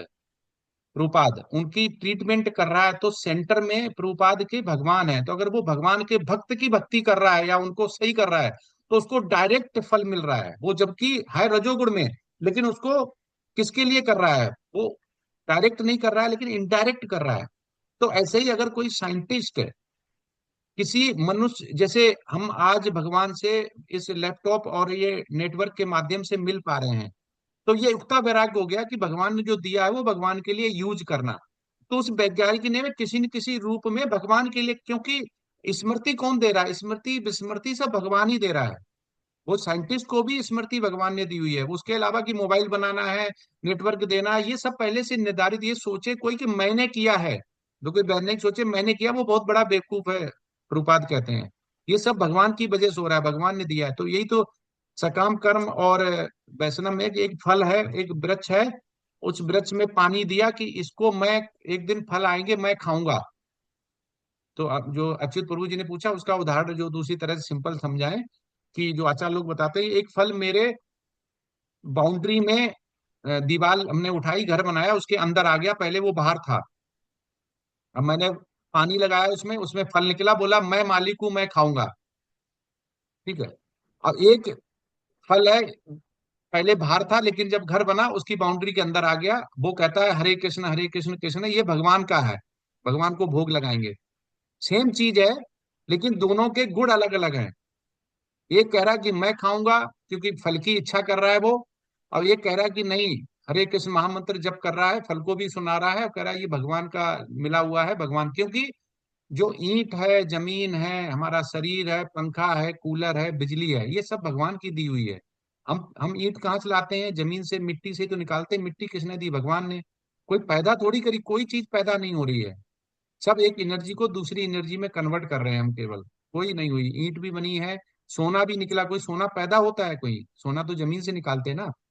कोई हर चीज जो निकल रही है, मिनरल्स, रेयर मिनरल्स हैं जैसे निकलते हैं, ये सब जमीन से भगवान ने दी है। तो प्रभु जी, तो जो कुछ नहीं करता है, या कुछ नहीं तो किसी न किसी गुण में जरूर है, लेकिन वो भगवान की पूजा नहीं भी करता है, जैसे आप कह रहे हैं भूत प्रेत कर तो तमोगुण, ऐसा नहीं है, वो नहीं करता तो भी तमोगुण में, क्योंकि उसके अलावा भी लक्षण है। एक लक्षण यही नहीं कि भूत प्रेत की पूजा करेगा, वो देर से सोया, देर से उठा, आलस है, तमस है, तो भी वो तमोगुण में है। एक है कि पैसे की भूख है, सकाम कर्म है, सुंदर स्त्री देख रहा है, तो भी सकाम। तो सकाम कर्म और तमो वो तो रजोगुण और तमोगुण के कोई एक दो लक्षण नहीं है, बहुत सारे लक्षण हैं। तो उस लक्षण से में वो कहीं न कहीं फिट बैठेगा। तो जो वैज्ञानिक है वो कभी रजोगुण में आएगा, कभी तमोगुण में आएगा। लेट सोएगा, लेट उठेगा तो तमोगुण हो गया। और भगवान को नहीं मान रहा है और पैसा कमा रहा है, वैज्ञानिक है, और पैसे की भूख में कर रहा है कि मैं आज डायरेक्टर बनूंगा, मैं ये छोड़ूंगा, मैं ये छोड़ूंगा, तो वो उसमें आ गया, ठीक तमोगुण में आ गया प्रभु जी। ठीक है। ठीक है। अब प्रभु जी एक और लास्ट प्रश्न है। हाँ। जैसे इसमें हमने देखा था 17.8 से 10 में कि भगवान खाने के आहार के बारे में व्याख्या करते हैं। तो वहाँ सतोगुणी का व्याख्या करते हैं कि खाने का क्या क्या इसका प्रभाव पड़ेगा, फिर उसके क्या क्या लक्षण है खाने के, वो खानी चाहिए। फिर इसी प्रकार रजोगुण में बताते हैं कि क्या क्या लक्षण है खाने के, जो भी है, तीसरा तीखा है, तीखा चटपटा है। फिर बताते हैं इसके क्या क्या प्रभाव होंगे। लेकिन जो तमोगुणी का बताते हैं तो कोई प्रभाव ही नहीं बताते हैं, केवल बताते हैं इस प्रकार के हैं भोजन। तो ऐसा मतलब क्या है, इसमें कोई भगवान प्रभाव ही नहीं बता रहे हैं कि इसका क्या प्रभाव देखो, पड़ता है। नहीं, वो इसीलिए नहीं बता रहे क्योंकि वो सबसे निम्न हो गया। जैसे भोजन के 3 वेद हो गए, सात्विक हो गया, राजस हो गया और तमोतमस हो गया। तो अगर हम जो बद्ध जीव है, ठीक है, तो जैसे हमारा कनिष्ठ भक्त हो गया, मध्यम हो गया, उत्तम हो, जैसे हम ऊपर बढ़ते चले जाते हैं वैसे में शास्त्र चलते चले जाते हैं।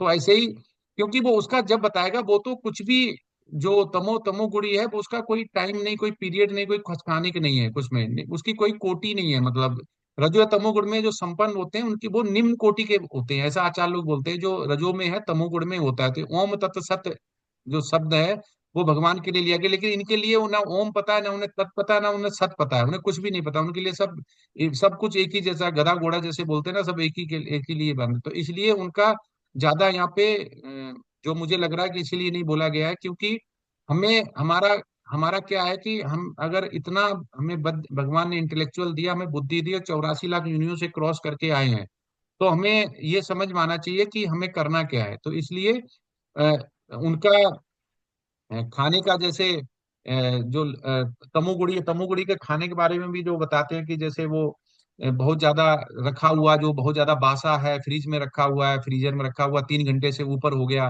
वो खाते हैं।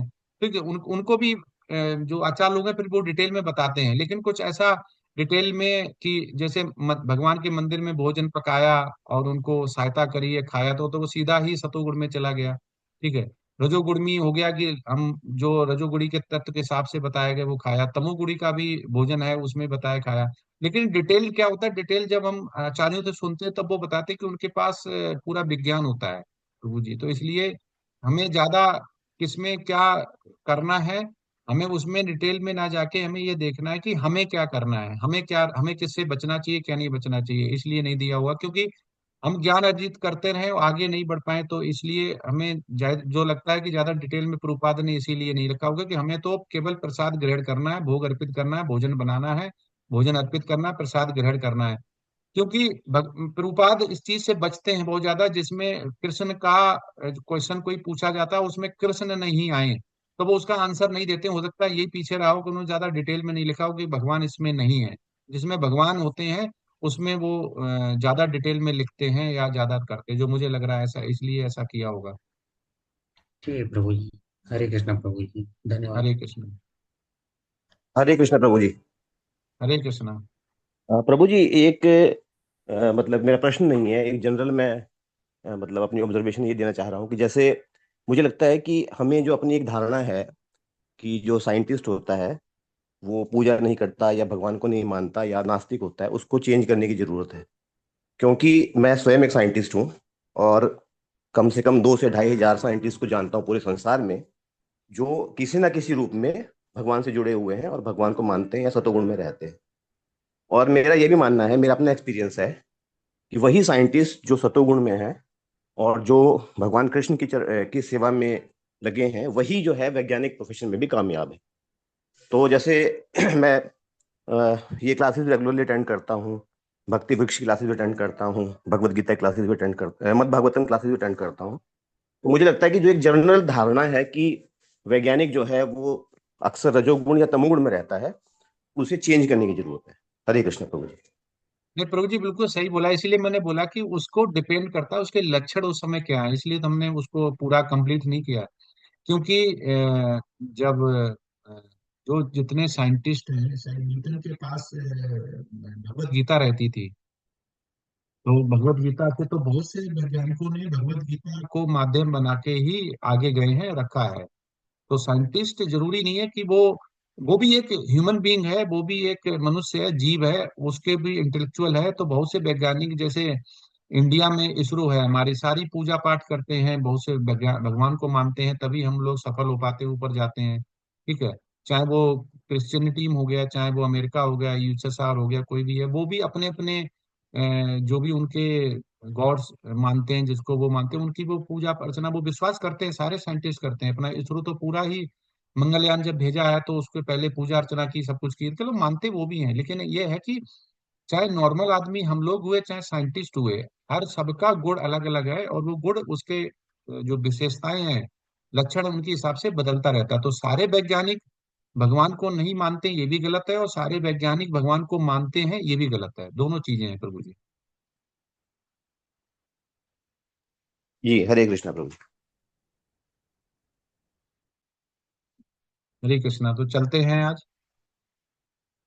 वांछा कल्पतरुवश कृपा सिंधु एव च पतितनां पावनेभ्यो वैष्णवेभ्यो नमो नमः। हरे कृष्ण कृष्ण कृष्ण हरे हरे, हरे राम राम राम हरे हरे। अनंत कोटि वैष्णव वृंद की जय। जय। श्रील प्रभुपाद की जय। जय। हरे कृष्ण प्रभु जी। सभी वैष्णव आचार्यों की जय। जय। सभी वैष्णव भक्तों की जय। जय। श्री गुरु महाराज की जय। जय। हरे कृष्णा। सभी को दंडवत प्रणाम। हरे कृष्ण। हरे प्रभु जी दंडवत प्रणाम। सभी को सादर प्रणाम।